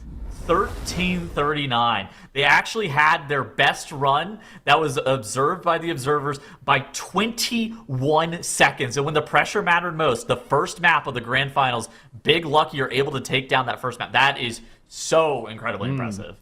Really important as well, because a characteristic of winning teams is that they do better than their best runs in the tournament weekend. Something that a lot of our, oh, this team would have been great, oh, this team should have won, when those teams that end up kind of fizzling out, something that's always true for them is that they'll tell you they had a minute faster in practice, right? But then they can never actually put their practice times on the board when it counts. It looks like Big Lucky are falling into that good category of not just being able to replicate, but being able to exceed their best from practice when it is time to clutch up. But that is going to be put to the test here as we now enter the Magister's Terrace. This was the map in the upper finals where if Interrupt hadn't wiped, their strategy was certainly faster than Big Lucky's. Will that stay true, though, in this version of the spec variety rule? Because we might have different sets of specs for both teams, and we may see one or both teams jockeying for position later in the series with the specs they play now. Dude, I think that the thing that is the most... Okay, I think that the best spec for this dungeon is Unholy Death Knight. I feel like that is the specialization. If you're bringing to Magister's Terrace, that is the one that I really want to see out of both of these teams. It feels like it enables a lot. That and like maybe the Mistweaver Monk. I think that those are probably the two premier picks. We've even seen like Dignitas experimenting with a lot of weird stuff, such as that Arms Warrior in the Magister's Terrace. I wouldn't hate like a full Fizz comp that benefits out of that Battle Shout if you also have the Unholy DK and then say play Surf Hunter? Well, it didn't look that bad whenever we saw it from Dignitas last weekend, but are either Interrupt or Big Lucky going to be able to adapt into a similar strategy from what we saw from Dignitas? Because it didn't seem like it was something that was really easy to play, even though Dignitas made it look so fast and so clean. Yeah, I think a couple of teams might have gotten baited into following Dignitas's lead with, say, that Vengeance Demon Hunter in this dungeon. I think that might have been Akira special for making it look as good as he did in here. Yeah. Most of the other VDHs I've seen in here, if they haven't been dying, they have been proccing that last resort at the very least. But we are going to get underway. It is VDH for Big Lucky. It is the Bear for Interrupt, so a probably more powerful tank, but a more committal pick as well for later in the series. We do have that Serve Hunter. It's just on the side of Big Lucky. And Destrolock versus Demonology between the two teams as well. This kind of feels like a throwaway composition for Big Lucky. I'm going to be completely honest, right? Every single time I've seen Priest this weekend, I've been a little bit whelmed by it. And then, you know, you have the Serve Hunter, which seems like that's normally the pick that teams are going to whenever they're looking to play is something a little bit less strong. You guarantee that the Frost Death Knight is going to end up getting banned after the series. It feels like, for me, the Magister's Terrace by Big Lucky, maybe that's just a really big weak point for them. Maybe, yeah, or maybe they identified looking at the weekend that, like, hey, we're going to have this Magister's Terrace in the finals. Let's just make it so that this is a map where we always get our spec variety. You know, we play these very variety specs and get to restrict them out of this map in all of our series. It'll maybe cost us a little bit in the other series, but then in the actual finals, it'll be really valuable to get all of these specs restricted across multiple future maps. Correct. So it is one of those things that it might not matter for here, but it might be telling for like the global finals. Like, how is Big Lucky going to perform in a Magister's Terrace, 2 weeks from now? So an interesting thing about the global 9 finals, days from now. There's not going to be a spec variety rule there, I believe. Correct. I think it is map bans instead. So we are going back to map bans, yes. That might be instead you just say, look, now we just banned the Magister's Terrace, and this strategy worked out well for both different types of rule set. Yeah, it's kind of an interesting thought process, but I mean, for Big Lucky here, this feels like they are kind of playing a similar position to what we've seen from some of the other Western teams during the finals, where one of the maps has just some specs where you're trying to keep the map as close as possible, and you know that you're likely playing to a spec variety detriment. I mean, I even saw, like, earlier this weekend, Big Lucky had a pretty cohesive strategy on a kind of unique composition in Skyreach that involved, like, an enhancement shaman. Even, I feel like for Interrupt, their game plan seems a bit straightforward, but for Big Lucky here, it just feels kind of like a hodgepodge of specializations, more or less. Yeah, we do have to be a little bit careful about over-indexing from what we saw in one dungeon. There weren't a lot of visible errors for Big Lucky in their previous Magister's Terrace, but they did still seem slow. But there may have been invisible errors that they're going to be able to rectify this time. They are a little bit ahead here on first boss, although Interrupt appear to be accelerating. That split between those two bosses is just about equal now. Our two teams on level footing on the first boss here. So one player I also want to call out, so I was talking about Shun earlier. Another player that we saw was Holy Loda. So Loda is a player that commonly actually streams on Twitch, and he is one of the, I would say, main players that I end up watching from the Chinese region just due to accessibility. He is a player that has been top 5 healers for the last, I would say, 4 or 5 seasons. He was on Green Player back in War Within Season 2, if you remember that team. It was a team that ended up getting 6th, and it seems like he as a player has always been in the shadow of Tianzu, the top Chinese healer who played on the Aster Y teams all those years ago, and kind of always been in that shadow of them. But I feel like this season, Loda being on the top Chinese team, or at least the top seeded Chinese team coming out of time trials, has kind of been a really interesting position because he looks so good, and he's been flexing into so many different specializations, allowing Big Lucky to have an interesting spec variety rule set up.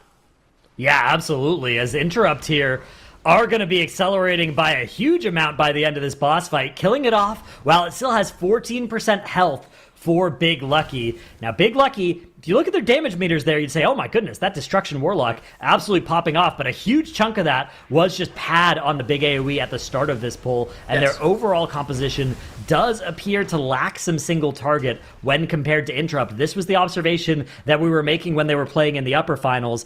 But when that was happening, Interrupt ended up wiping in the next minute here. So we're going to be looking for Interrupt to avoid that fate this time. How is the pack going to go for Interrupt here? They are grabbing a bunch of Spellbreakers. The Mana Worms are trickling in. This is the big point of tension for pretty much all of our MDI teams this entire season, where you're getting a bunch of these Runic Glaive dots out. You're getting the healers spamming that Holy Fire dot out. You have the Mistweaver Monk with a critical mass of mobs just spamming Spinning Crane Kick over and over. But if they ever get boxed out of melee like just happened on the side of Interrupt, that's where things can actually start to go awry rather quickly. But it looks like Interrupt here front-loading a bunch of their defensive cooldowns, front-loading the amount of mobs here for that Mistweaver Monk. They're able to just get over the finish line with the Mistweaver Monk doing 200,000 HPS, about to pull Serenel's Sun last year, and a pull that wiped them in the upper finals is about to be successful for Interrupt, and they are going to be ahead of Big Lucky engaging the second boss.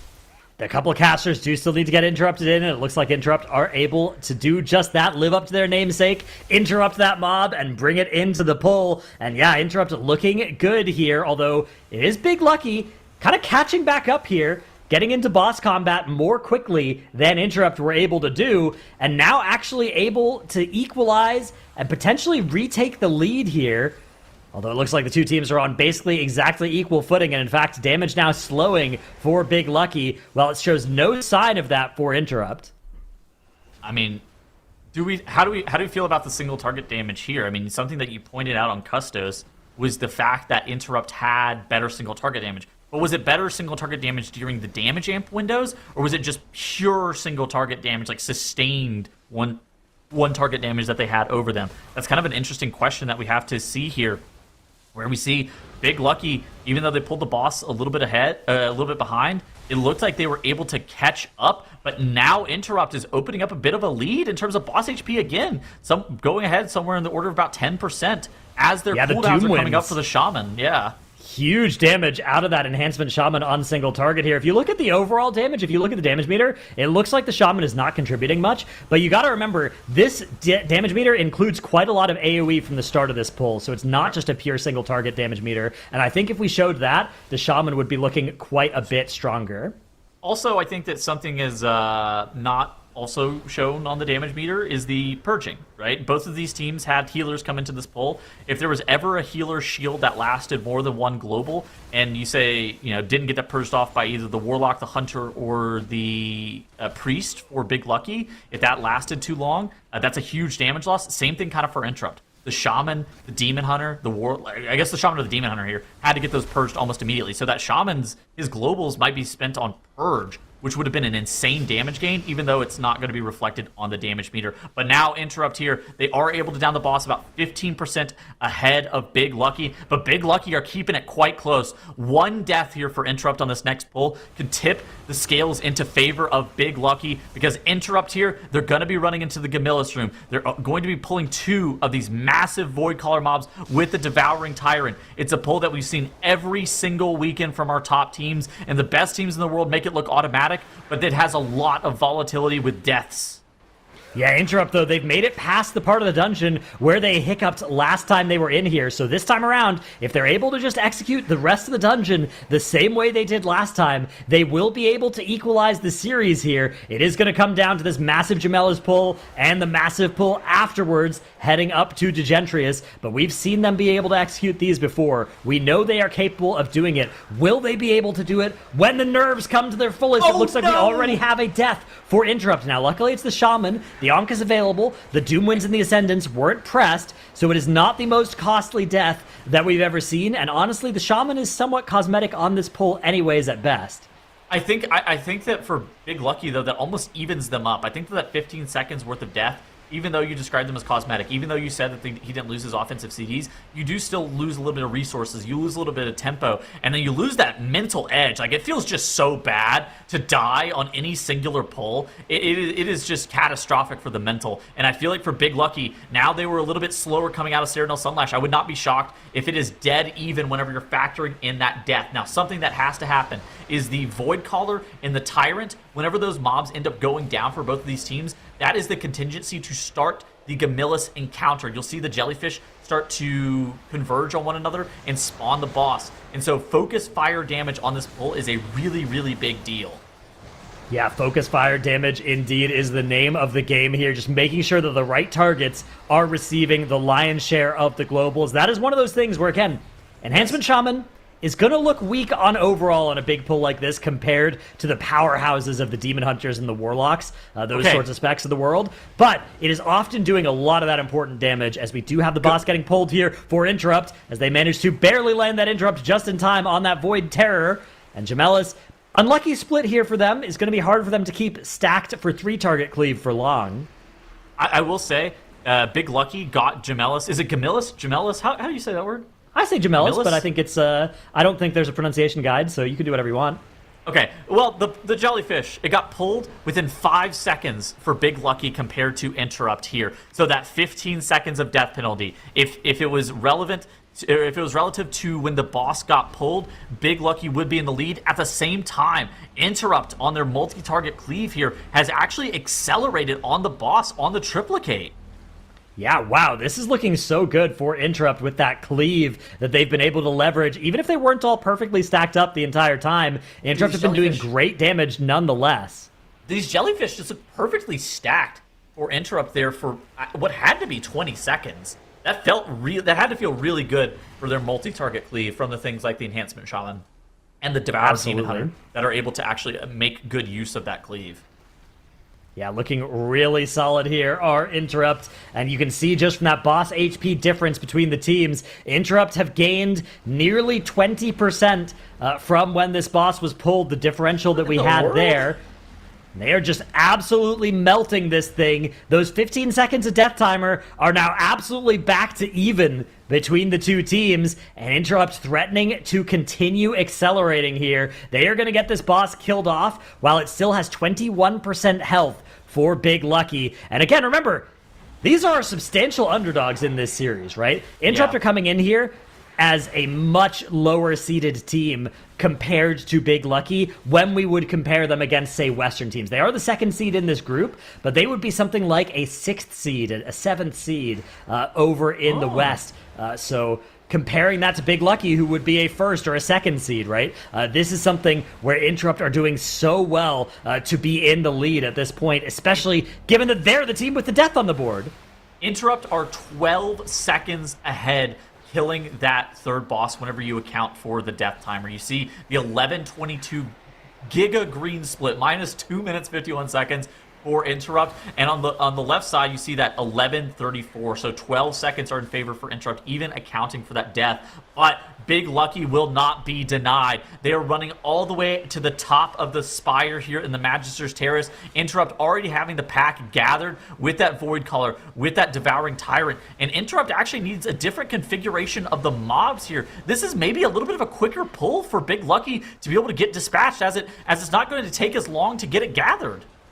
Yeah, this is going nicely for Big Lucky. This pull could be a strength for them to re-accelerate here. I think either way, this one's going to come down to the wire, but what's really important is that neither team stumbles here on this big pull. A lot that can go wrong here. Your tank is in huge amounts of danger the entire time. Good news for Big Lucky is that Shun actually still has Last Resort. So on paper, it's actually better for him to proc it for more damage at this point, because we are nearing the end of the dungeon. We'll see if it does proc, and if it does, we'll say that's what the plan was. Meanwhile, Interrupt heading up the stairs, and they have that last little bit of trash in tow, as they're going to be getting into boss combat here well ahead of Big Lucky, but they still owe us 15 seconds at the end of this thing. Meanwhile, Big Lucky grabbing some of this side trash here, making sure those shadow steps line up just right, taking the extra time to facilitate this pull, while Interrupt were just saying, you know what? We can just fight those scary mobs that you're expending all this time to skip. Yeah, I think that's one of the I feel like it was just like the standing around. I feel like if Shun on that Demon Hunter was getting ready to pull the boss, and there was no worry about the DK getting meleeed by the Scroungers and by those Void Terrors, I feel like there could have been a slightly faster strategy, because look at the massive boss damage chasm that Interrupt now has in their favor. Bloodlust has been engaged, and they just have a vanilla Decimus ahead of them that they need to deal with. They need to make sure that they get the volleyball soaks. They need to make sure that they get the dispels on the tank. And we've seen that they've had more single target damage consistently throughout this run. And for them, if they're able to maintain this boss damage lead, even though they owe us 15 seconds, I think that they will stop the clock before Big Lucky is able to get the boss killed off. 40% of the boss is the difference. Can you deal 40% of this boss's health in 15 seconds is going to be the big question here for Big Lucky. I think the answer is going to be a resounding no. That is so much damage. The Lust is still available here for Big Lucky, but they're reaching a point here where if they don't press it now, they are going to lose before it actually expires, which is a disastrous point. They are going to press the Lust, but I don't think they're even going to get the whole thing at this point within the time span that they need. 45% as Interrupt are about to stop the clock here. 1% on the boss for them. Down it goes. So 14:59 is going to be the timer to beat 15 flat even for Big Lucky. 10 seconds left for them to try and make a miracle happen. They're trying their best. They're using all of their damage. That Lust is still rolling, but the timer is going to roll over that 15-minute mark, and it is going to be Interrupt equalizing the series here against Big Lucky. Oh my goodness. Wow. What a close finish there. What an incredible map from Interrupt as well. Remember, they were the team with the death. Usually what happens when you have a great team play against one of the best teams in the world is that the only chance to get back in is a death for that best team in the world. This map, though, we saw the reverse happen, and Interrupt were still able to win it. I wonder if Big Lucky played better specs in this dungeon. Something closer to a more meta composition. Bust out that Unholy Death Knight. I feel like that specialization is just nutso. So in the Magister's Terrace, I wonder if they would have won. I wonder as well. It does bring up a good point, though, which is that the spec variety rule, right? The series score is now 1-1. The spec variety score is not 1-1 at all. I think it is massively in favor of Big Lucky. This was a must-win map for Interrupt, and they did win it. And that is now only the start of the mountain that they must climb to vanquish Big Lucky here. They are still going to need to win 2 of the following 3 maps. Pit of Sauron, Nexus Point Zenith, and Skyreach if we get to that Game 5. And they're going to have to do it down more pivotal specs. And especially good for Big Lucky is they can not only restrict some of those specs here, they can also restrict some of those specs going into the Zenith as well. So they've sort of got a battery built up of specs that they will not mind restricting, and they should be able to just deploy powerhouse after powerhouse for the remaining 3 maps here. Yeah, so something that you guys saw whenever you and Zyro were casting earlier is Interrupt in that Pit of Sauron. They had a faster run than mandatory. Earlier this weekend, whenever we saw Big Lucky in the Pit of Sauron, things went a little bit wrong for them. They missed count. It seemed like they had a really fast strategy, but they weren't able to execute it 100% cleanly. And that's kind of where that execution comes into effect. But at the bottom of the screen here, we're seeing some of these spec bans. I actually don't hate these spec bans for Interrupt. While you said that it's overwhelmingly in favor of Big Lucky, I'm not so certain it's overwhelmingly in favor of Big Lucky. So the stuff that we don't mind losing for either team, right, is those prop warriors, the Resto Shaman, Resto Druid, the Disc Priest, the Vengeance Demon Hunter. The things that we're sad about losing, I would say the Frost Death Knight, definitely up there. It's one of those specs where you can play Unholy in a lot of these dungeons, but Frost is really great. The Havoc DH also really great. I would say the Demonology lock as well. That's something that we don't want to be losing, especially going into the Zenith. And the Skyreach coming later in this series. Don't mind not having it for the Pit that is coming up here. The thing that really worries me, though, is that what are we going to restrict out of this map, right? Yes. I think that is where the big advantage lies for Big Lucky, is that the 10 specs they've played are basically 10 specs they don't mind restricting. Whereas for Interrupt, the specs that if they play one more time, they'll be forced to restrict are much better. Yeah. I will say, Interrupt there, restricting that enhancement shaman that you called cosmetic on a couple of pulls. It was just that one pull. Not a cosmetic spec in the dungeon writ large, but yeah. Yeah, maybe we needed to ban him. But look at this. Is it a mirror match? Oh, wait, was that a... Okay, yeah, is a mirror matchup between Big Lucky and Interrupt. I think that this is going to be the turning point. The team that is going to take down this match, or this map, I would not be shocked if they are going to be winning this series. Yeah, this, like you said in the intro here, is a map where Interrupt have the best run, not just of this group, but of the entire world at this key level. Interrupt, this is their big opportunity because Big Lucky were quite a bit more vulnerable when we saw them in this map last, but that's just how it went the last time the two teams were in here. You don't just get to point to your previous time and be like, we don't need to run this. Look at my previous time. That's not how the MDI works. You got to do it again. Yep. And I mean, for Big Lucky here, I would not be shocked if they have a faster strategy in this dungeon, but any mistake that happens to them, Interrupt would be able to capitalize on it just with a very clean run. And you're seeing right off the bat here, both of these two teams pulling north of 30 mobs and getting about 25% enemy forces, an absolutely massive pull whenever you have all of your offensive CDs. For Big Lucky, they're able to actually get 5% more enemy forces almost than that of Interrupt. What are they going to do with all of that extra count? Yeah, they do still need to, of course, backtrack and free those prisoners. You can see on our timer, we do have the tracking of how many prisoners have been freed as well. So both teams at 2 of 6 there, nothing having been missed yet, as we are going to see both teams advancing further forward and getting one of these proto-drakes involved in the pull.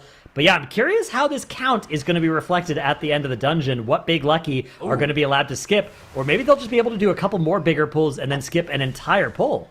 I think that Interrupt's pack here is much bigger than Big Lucky's. I mean, it's hard for me to... Okay, so yeah, look at the pull count percent above the damage. So you think this meter. might equalize after this? Yeah, so Interrupt here is getting 21.9%.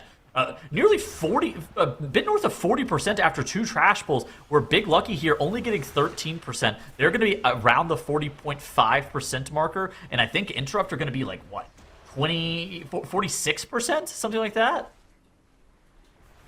Yeah, something like that indeed. Watching that enemy forces count after this pull will reveal it. So it looks like it is going up to about 44% when all this is done. 45 for Interrupt. It looks like there's a Lich that's still about to die back there. Those things do give a nice hefty chunk of count. And Big Lucky only at 40%. So actually, there's still a little bit of trash that's going to need to die for them. But yeah, I think basically between these first 2 pulls, I would agree. I think Interrupt have gotten a slight edge here. Yeah, like I feel like Interrupt has to just be in the lead there. And something that you actually saw on the screen there, for the keen-eyed viewer, Shun swapped into bear form, pressed that Heart of the Wild, got some of those Starfalls rolling, got a little bit of damage out as well to be able to gather this pack. And wow, look at this for Big Lucky. While Interrupt are doing an additional pull, Big Lucky have already engaged the boss. While we thought it was going to be better to be Interrupt, I think that this is now swayed way in the favor of Big Lucky here with this entire trash pack, with this Proto Drake, with this Cadaver on top of the boss. Yeah, exactly. One huge way of tracking who is in the lead in the MDI is just who is going to be able to do the dungeon in fewer total pulls. This is the 3rd pull for Big Lucky, and it's all this trash onto boss, right? Whereas Interrupt did their 3rd pull, and sure, they have a lot of trash count, but they weren't able to take it onto boss, and now this 4th pull is going to be coming onto boss for them, but look how much longer it's going to take them as a result to actually get in combat with the boss. Even if they'll come out with more count, it's usually easier to pick up some count in a hurry than it is to deal with a full boss or even 30% of a boss's health. So look at this. Interrupt on the right side of the screen. They have 12 mobs that they're in combat with. Just as a point of reference, Big Lucky had 25. Like, it is nearly twice the trash pull on top of the boss here for Big Lucky compared to Interrupt. And I think that is a huge point of contention. What is the trash count differential going to look like for these two teams once all this trash dies off? It looks like Big Lucky is going to be somewhere around 60.5%, where Interrupt are going to be 68, maybe 69% for a very nice amount of trash. A nice amount indeed, and we'll have to see whether they're able to hold on to this as the run does continue. Of course, still a lot that can change, a lot that can go wrong in the second half of Pit of Saron, although I do think most of the disasters we've seen have landed at or before this point. So to the credit of both teams, they've been able to avoid that. 0 deaths so far for them. How did Big Lucky get the Lich? That is a great question, Tuttles. I'm not sure. Maybe they CC'd and got body combat with one of the other mobs in that pack, and then when it woke up from its CC, it brought the Lich along with it. If that is the strategy that Big Lucky has deployed here, that is a genius level maneuver to allow them to play a very aggressive trash back into the boss and then get more, if not similar, count of interrupt on the back half of this boss here, and it just accelerates the Augmentation Evoker's damage too. That's something that we don't really talk about too. The spreading of the bombards for the 2-target cleave from the Augmentation Evoker. This is a fantastic strategy by Big Lucky.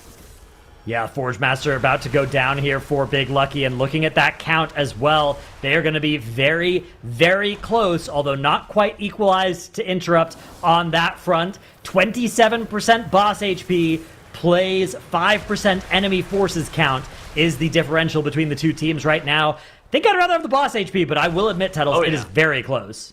I think I'd rather have the boss HP, mostly because I don't know if this 5% difference in enemy forces makes up for a meaningful pull.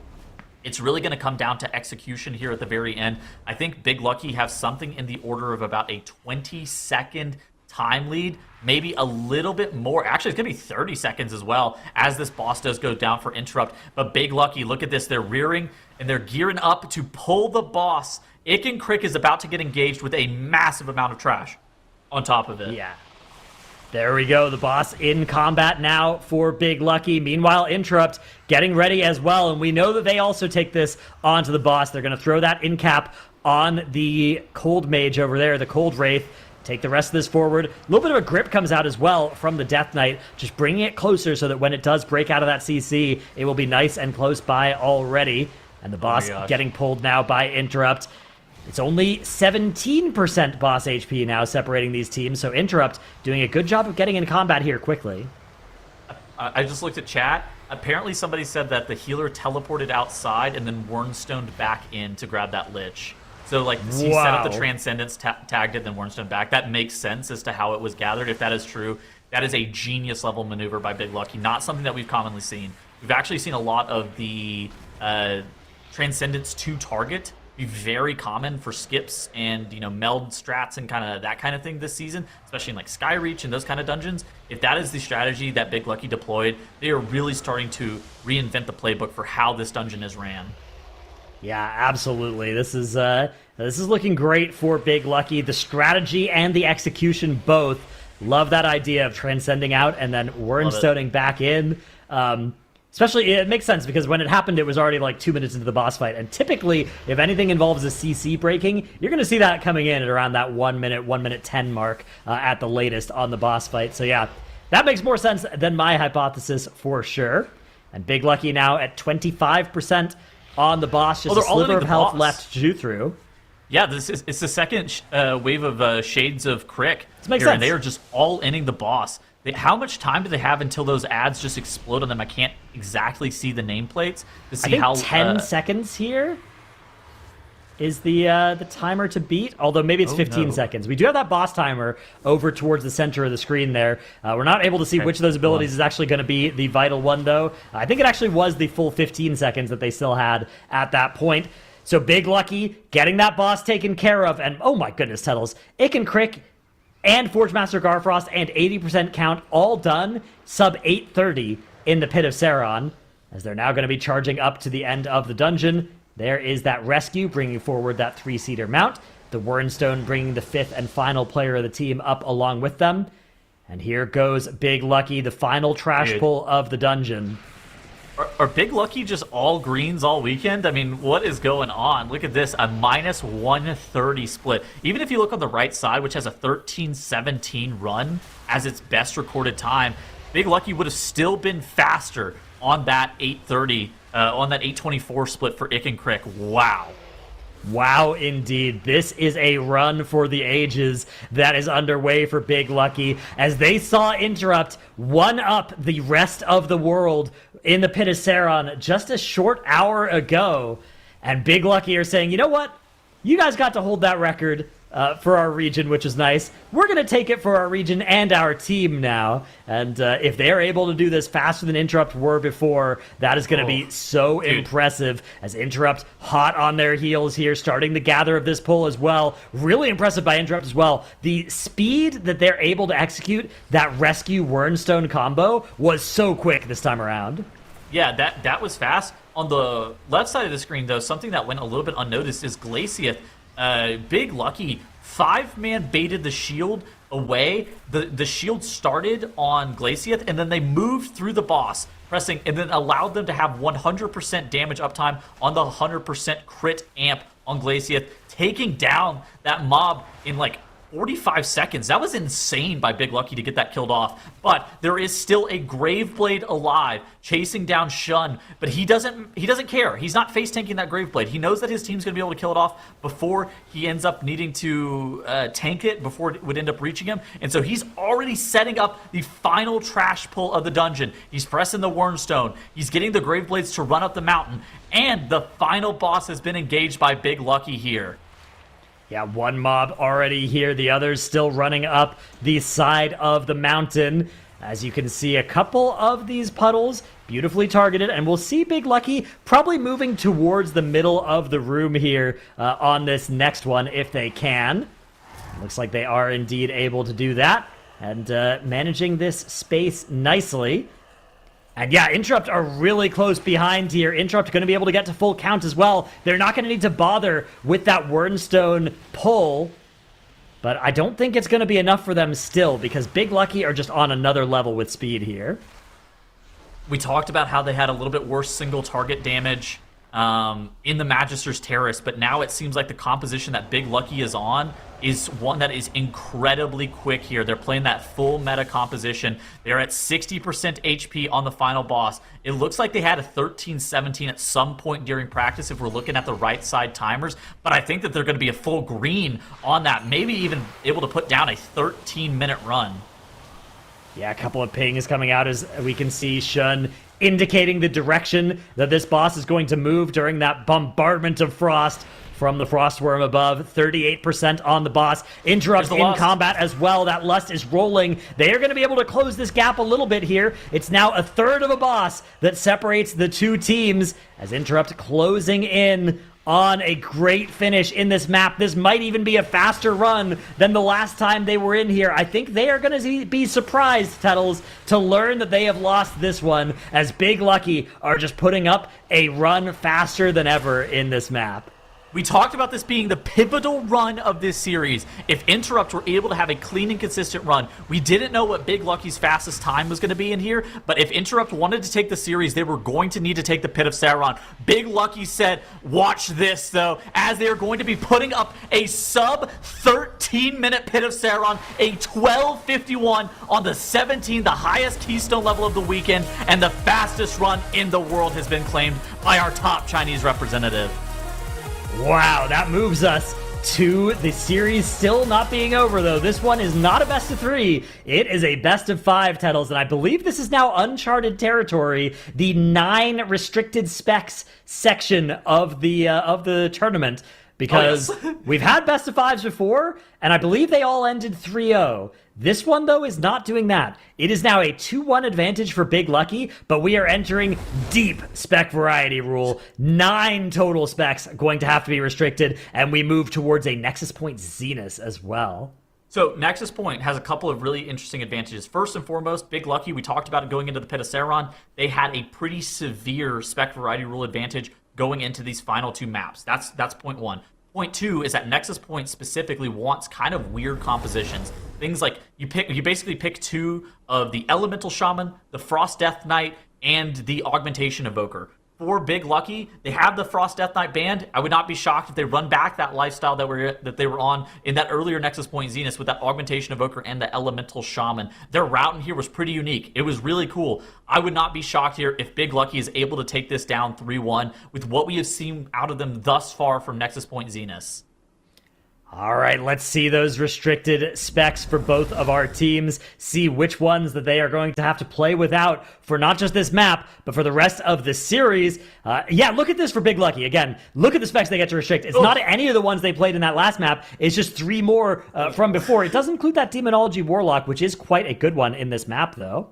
Dude, look at the interrupt ones. I mean, it's a Bear Druid, Mistweaver Monk, Devourer, Demon Hunter. That's like God comp. Like, that's like, oh, we want.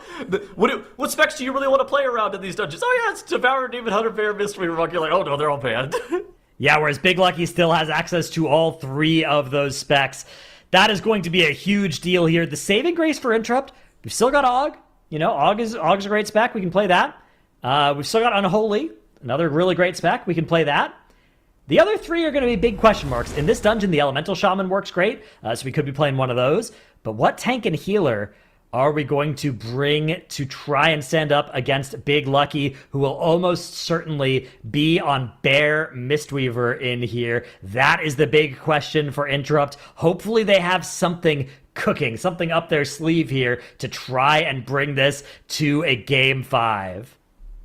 All right. What do you think about the Big Lucky strategy in this dungeon that we saw from them earlier on today in that upper final Stratos? Do you think that the route in this dungeon is going to be kind of unique, or do you think that they're going to be playing something any different? Like, what do you kind of expect? Do you like the route for Big Lucky? I guess is also an interesting question. I think so. I think the good news for Big Lucky as well is they basically can run back the exact same thing they've done in here before because they have access to all the specs they would want for that. Whereas Interrupt, they're going to be in here and they're playing with the Vengeance Holy Pally rounding out their composition. So yeah, that is as I said, that was going to be the hard part, is the tank and the healer. Now, Holy Pally actually has some pretty big strengths in Nexus Point Zenith. Big burst damage into the Core Warden actually coming out of your healer can be really nice.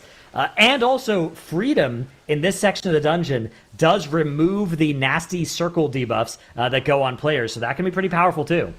Yeah, I think that both of these 2 teams have really good DPS comp, right? Like I feel like the Elemental Shaman, Augmentation Evoker, the Unholy Death Knight, those feel like really good compositions just damage-wise. But dude, look at this on the left side here for Big Lucky. They're already standing on top of the ramp, and they have the Trash Pack engaged that spawns the first boss. Where Interrupt, they're going for a lot safer. They're going to be 2-pulling this area, and if Big Lucky, if they're able to get the Seer killed off, and they're able to chain this pack into the boss, say they're able to get the Engineer barrels dealt with before those mana bombs go off, this is a massive time advantage. Yeah, this is a huge advantage indeed. A lot of danger on a pull like this. The tank danger of these pulls as well is worth mentioning too. It's just the stacking debuff from the defenders is so brutal. It is a stacking healing absorb, right, with that armor reduction component as well. Huge thing for tanks to contend with when you're trying to fight this many defenders at once. Big Lucky, though, have already gotten through all that trash now. They're already on the boss, absolutely melting this thing, too. The way that they save their Shaman's cooldowns for the boss and don't even need to use it on that big pull is remarkable. How is that even possible? I think that is the strength of the Og Unholy, just in their cooldowns. But that's one of the things, right? You're playing with an Og. So if one of your DPS is just not CDing, your Og is losing a huge amount of value as well on that pull. But Big Lucky just able to make it work regardless. I mean, an Elemental Shaman just naked chain lightning sounds like the worst possible thing on like 30 mobs. I cannot describe a situation worse for an Elemental Shaman than just naked chain lightning 30 mobs. Yeah, it is a tough feeling there as well, especially if your tank has to then navigate mobs out of earthquakes, which sometimes does happen with the amount of ground denial that pull does. So the Elemental Shaman, very much a passenger for that first pull, and then swapping into the driver's seat here on the boss pull. That's the hallmark of a synergistic group composition, is when you're able to have somebody, make up for their weaknesses on some pulls by carrying the group on the others.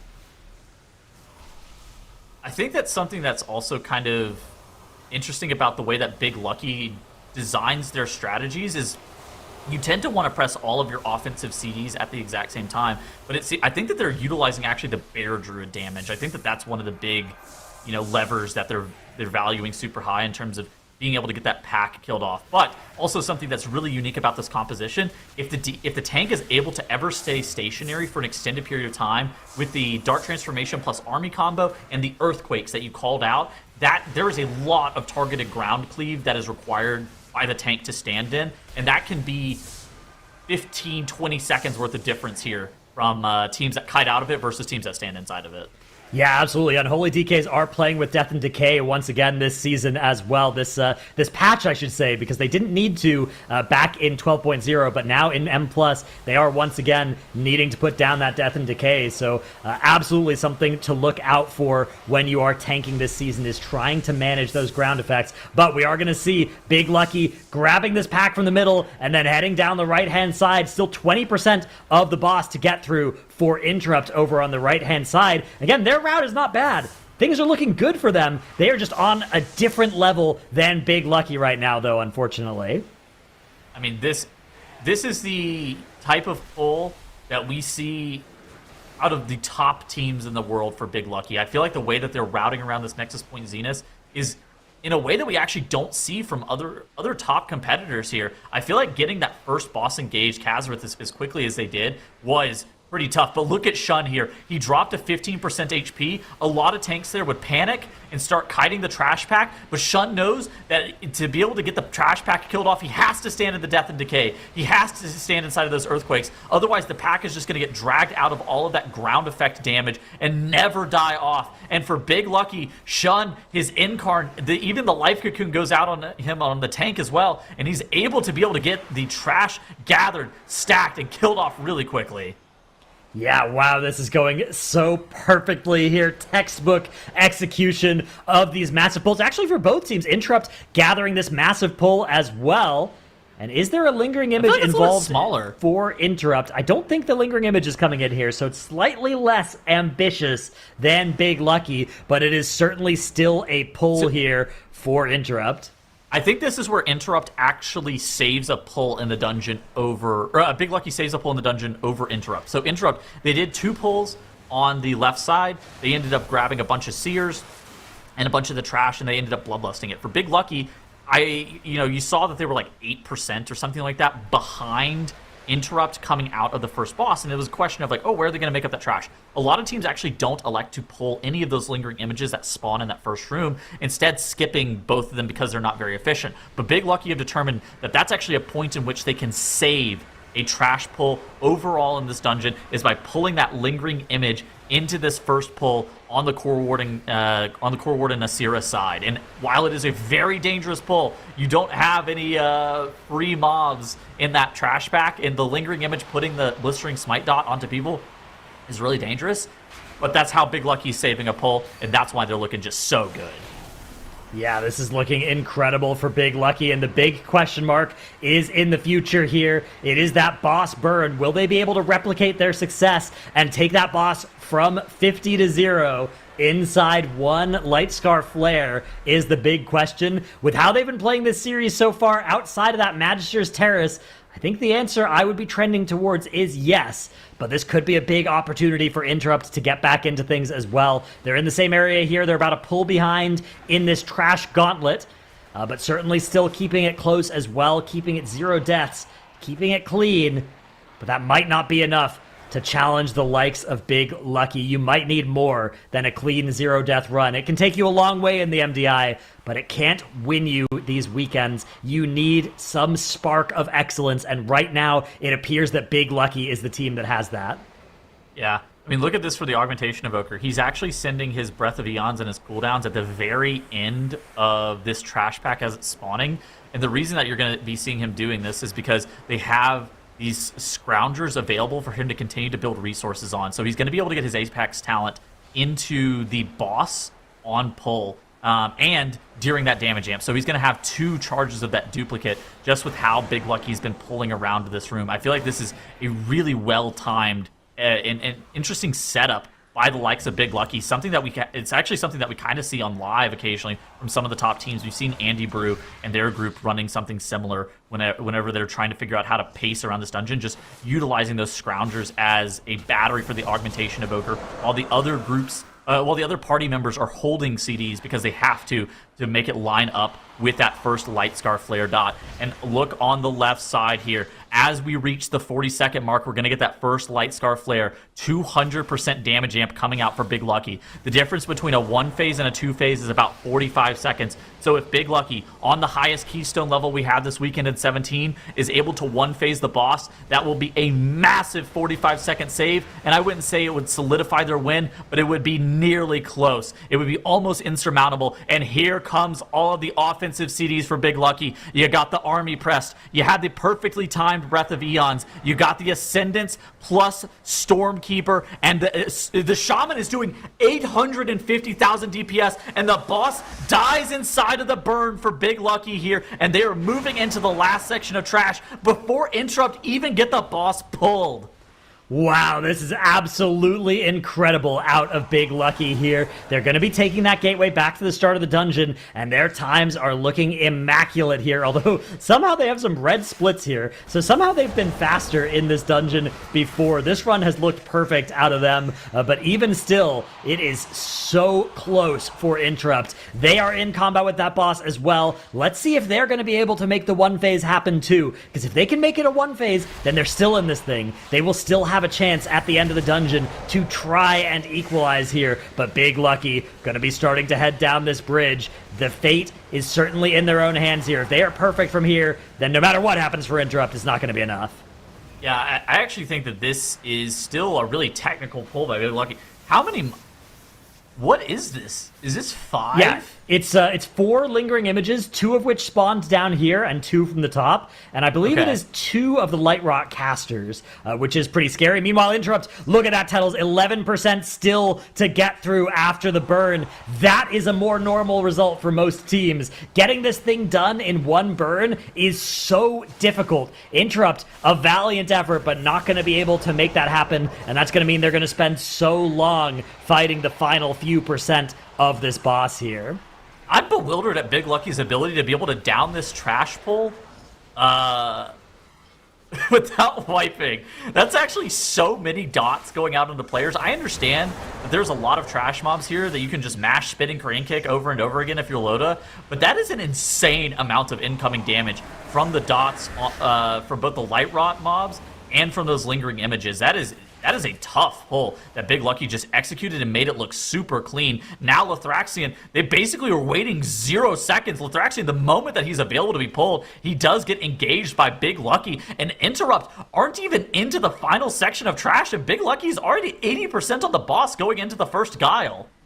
Yeah, you can see Interrupt ended up being less than a minute behind after that first boss, now almost 2 minutes behind coming out of the second boss, so a huge amount of time lost to that failed 1-phase. If it hadn't been for that, I think those splits would have stayed the same distance apart.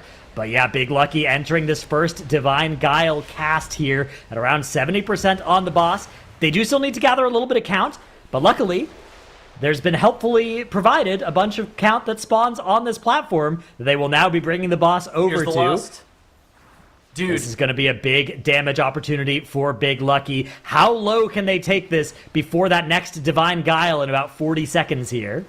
I am ecstatic with this Chinese team. The top Chinese representative, just look at the offensive CD management too by them. They had every single button available for this Bloodlust pull. It was just all perfectly timed. In the MDI, in the speedrun format, you love to see a perfectly timed and perfectly coordinated song and dance. And for Big Lucky, they were able to put all of the puzzle pieces together, all of the offensive CDs. It felt like they had them at the right time for every single thing that they needed. Are they going to be able to beat the boss before the next Divine Guile cast here? It's happening in about 15 seconds, but I feel like the boss is so low and Bloodlust is still rolling. It could happen. Okay, yeah, this is impressive. I think they are going to have to do one more interrupt, but they are almost able to just kill this boss before the second Divine Guile. There goes that final phase, and as long as they can kick the bald one, which they have managed to do, it is going to be Big Lucky. Okay. They did fall in that Magister's Terrace, but this was a masterclass in the rest of the series, and a masterclass of the Spec Variety rule that has allowed them to leverage this much power here in the Nexus Point Zenith. They are going to take this series 3-1. They are your MDI China champions here, but both of these teams will get a chance to play against the rest of the world in just 2 short weeks' time. I am buying all of the Big Lucky stocks here. I am all the way in. They have baited me a couple of seasons, but I am 100% in. This feels like a team that is just as good as the legacy that Aster Y provided from the Chinese region. Big Lucky, what a masterclass performance this weekend. They look so good, and if they're able to perform at the same level for the finals in 2 weekends, I would not be shocked if they were able to take it down.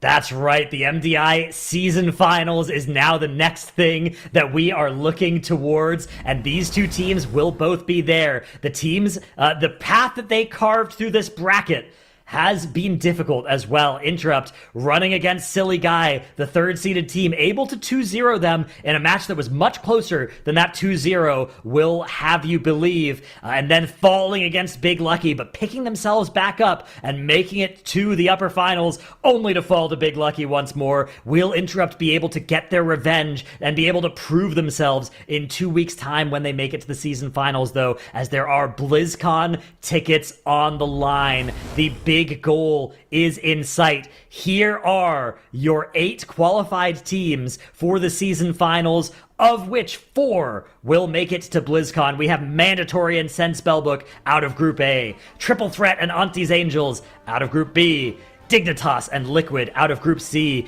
and our Chinese representatives, the teams that we have just seen fight their way through this bracket this weekend, Big Lucky and Interrupt. All 8 teams will be placed in a bracket that is going to be happening next weekend. So 2 nexts in there. You got to be careful. There was 2 of them. It is June 12th through 14th. That is when that season 1 finals will be taking place. And then we move forward a couple months' time to BlizzCon, where the remaining 4 will do battle for that grand prize in front of the crowd.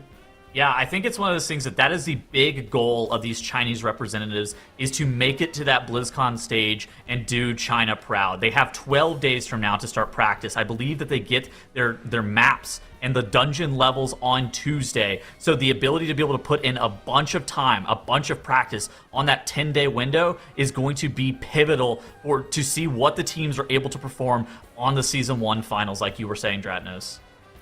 Yeah, now there is more exciting action coming soon on these channels as well, as we are going to have some AWC joining us too, as you can see here on our roadmap. Next weekend, and this is actual next weekend as well, we have the Gauntlet and the Season 1 finals, and then following that, we're going to have the cross-region playoff between, I believe it is the third-seeded teams from EU and NA that will be doing battle against each other for the final spot at BlizzCon from Americas and Europe. That one's going to be a really fun, high-stakes match to watch as well, and that's going to be just after day 1 of the MDI season finals. So if you're one of those players who enjoys both PvE and PvP, you know, you're queuing up for some dungeons, you're hitting some solo stuff in between, you're going to not want to miss June 12th in particular. That's going to be a great day to get to watch both forms of content here on this channel, as we are going to finalize our contenders that are making it to BlizzCon from both the AWC and the MDI that is there. Dude, Tettles, speaking of BlizzCon, there are some bangers that will be happening here. I don't know if you've seen this. The Blizzard Classic Cup that is going to be happening here will feature Heroes of the Storm, Warcraft 3, StarCraft 2, and StarCraft Remastered as well. It's going to be really fun to watch if you're an old head who enjoys any of those games that are now 20... Well, Heroes of the Storm is newer than that. Some of the other ones, though, those ones are getting on in years, such as myself. So I have a very fond memory of watching those esports, and I cannot wait to watch some of them again. Dude, I mean, one of the most pivotal moments of, I feel like, in my World of Warcraft career was casting the MDI at BlizzCon 2019. That was the last time we've actually had in-person MDI casting, and God, do I miss it. It is going to be so much fun being able to be on that stage with the roar of the crowd. It's going to be so much fun. All right, that is all in the future, but you got to remember, the next big thing that is in the future is going to be the AWC Finals. Again, that is next weekend. That is going to be something that you are not going to want to miss. Here are the standings from our teams going in there. Always feels a little bit wrong to see Burger King over in the Europe column rather than the North America column, but that dissonance, I'm able to work it out in my head. That's just how they say it. I see, yeah. So that's going to be really fun to watch. There's some really evenly matched teams towards the top of those leaderboards as well that are going to be doing battle there next weekend. So that is here. That is on those channels as well. That's here. Exact same place that you're watching this. You'll be able to watch that. Should be an absolute blast. Can't wait to be in the audience for that one. That is going to be it for us here at the MDI China weekend. This has been really fun to watch, Tettles. These have been some great matches, but unfortunately, this is where we say goodbye. We will see you all next weekend in chat for those AWC finals. Later, everybody.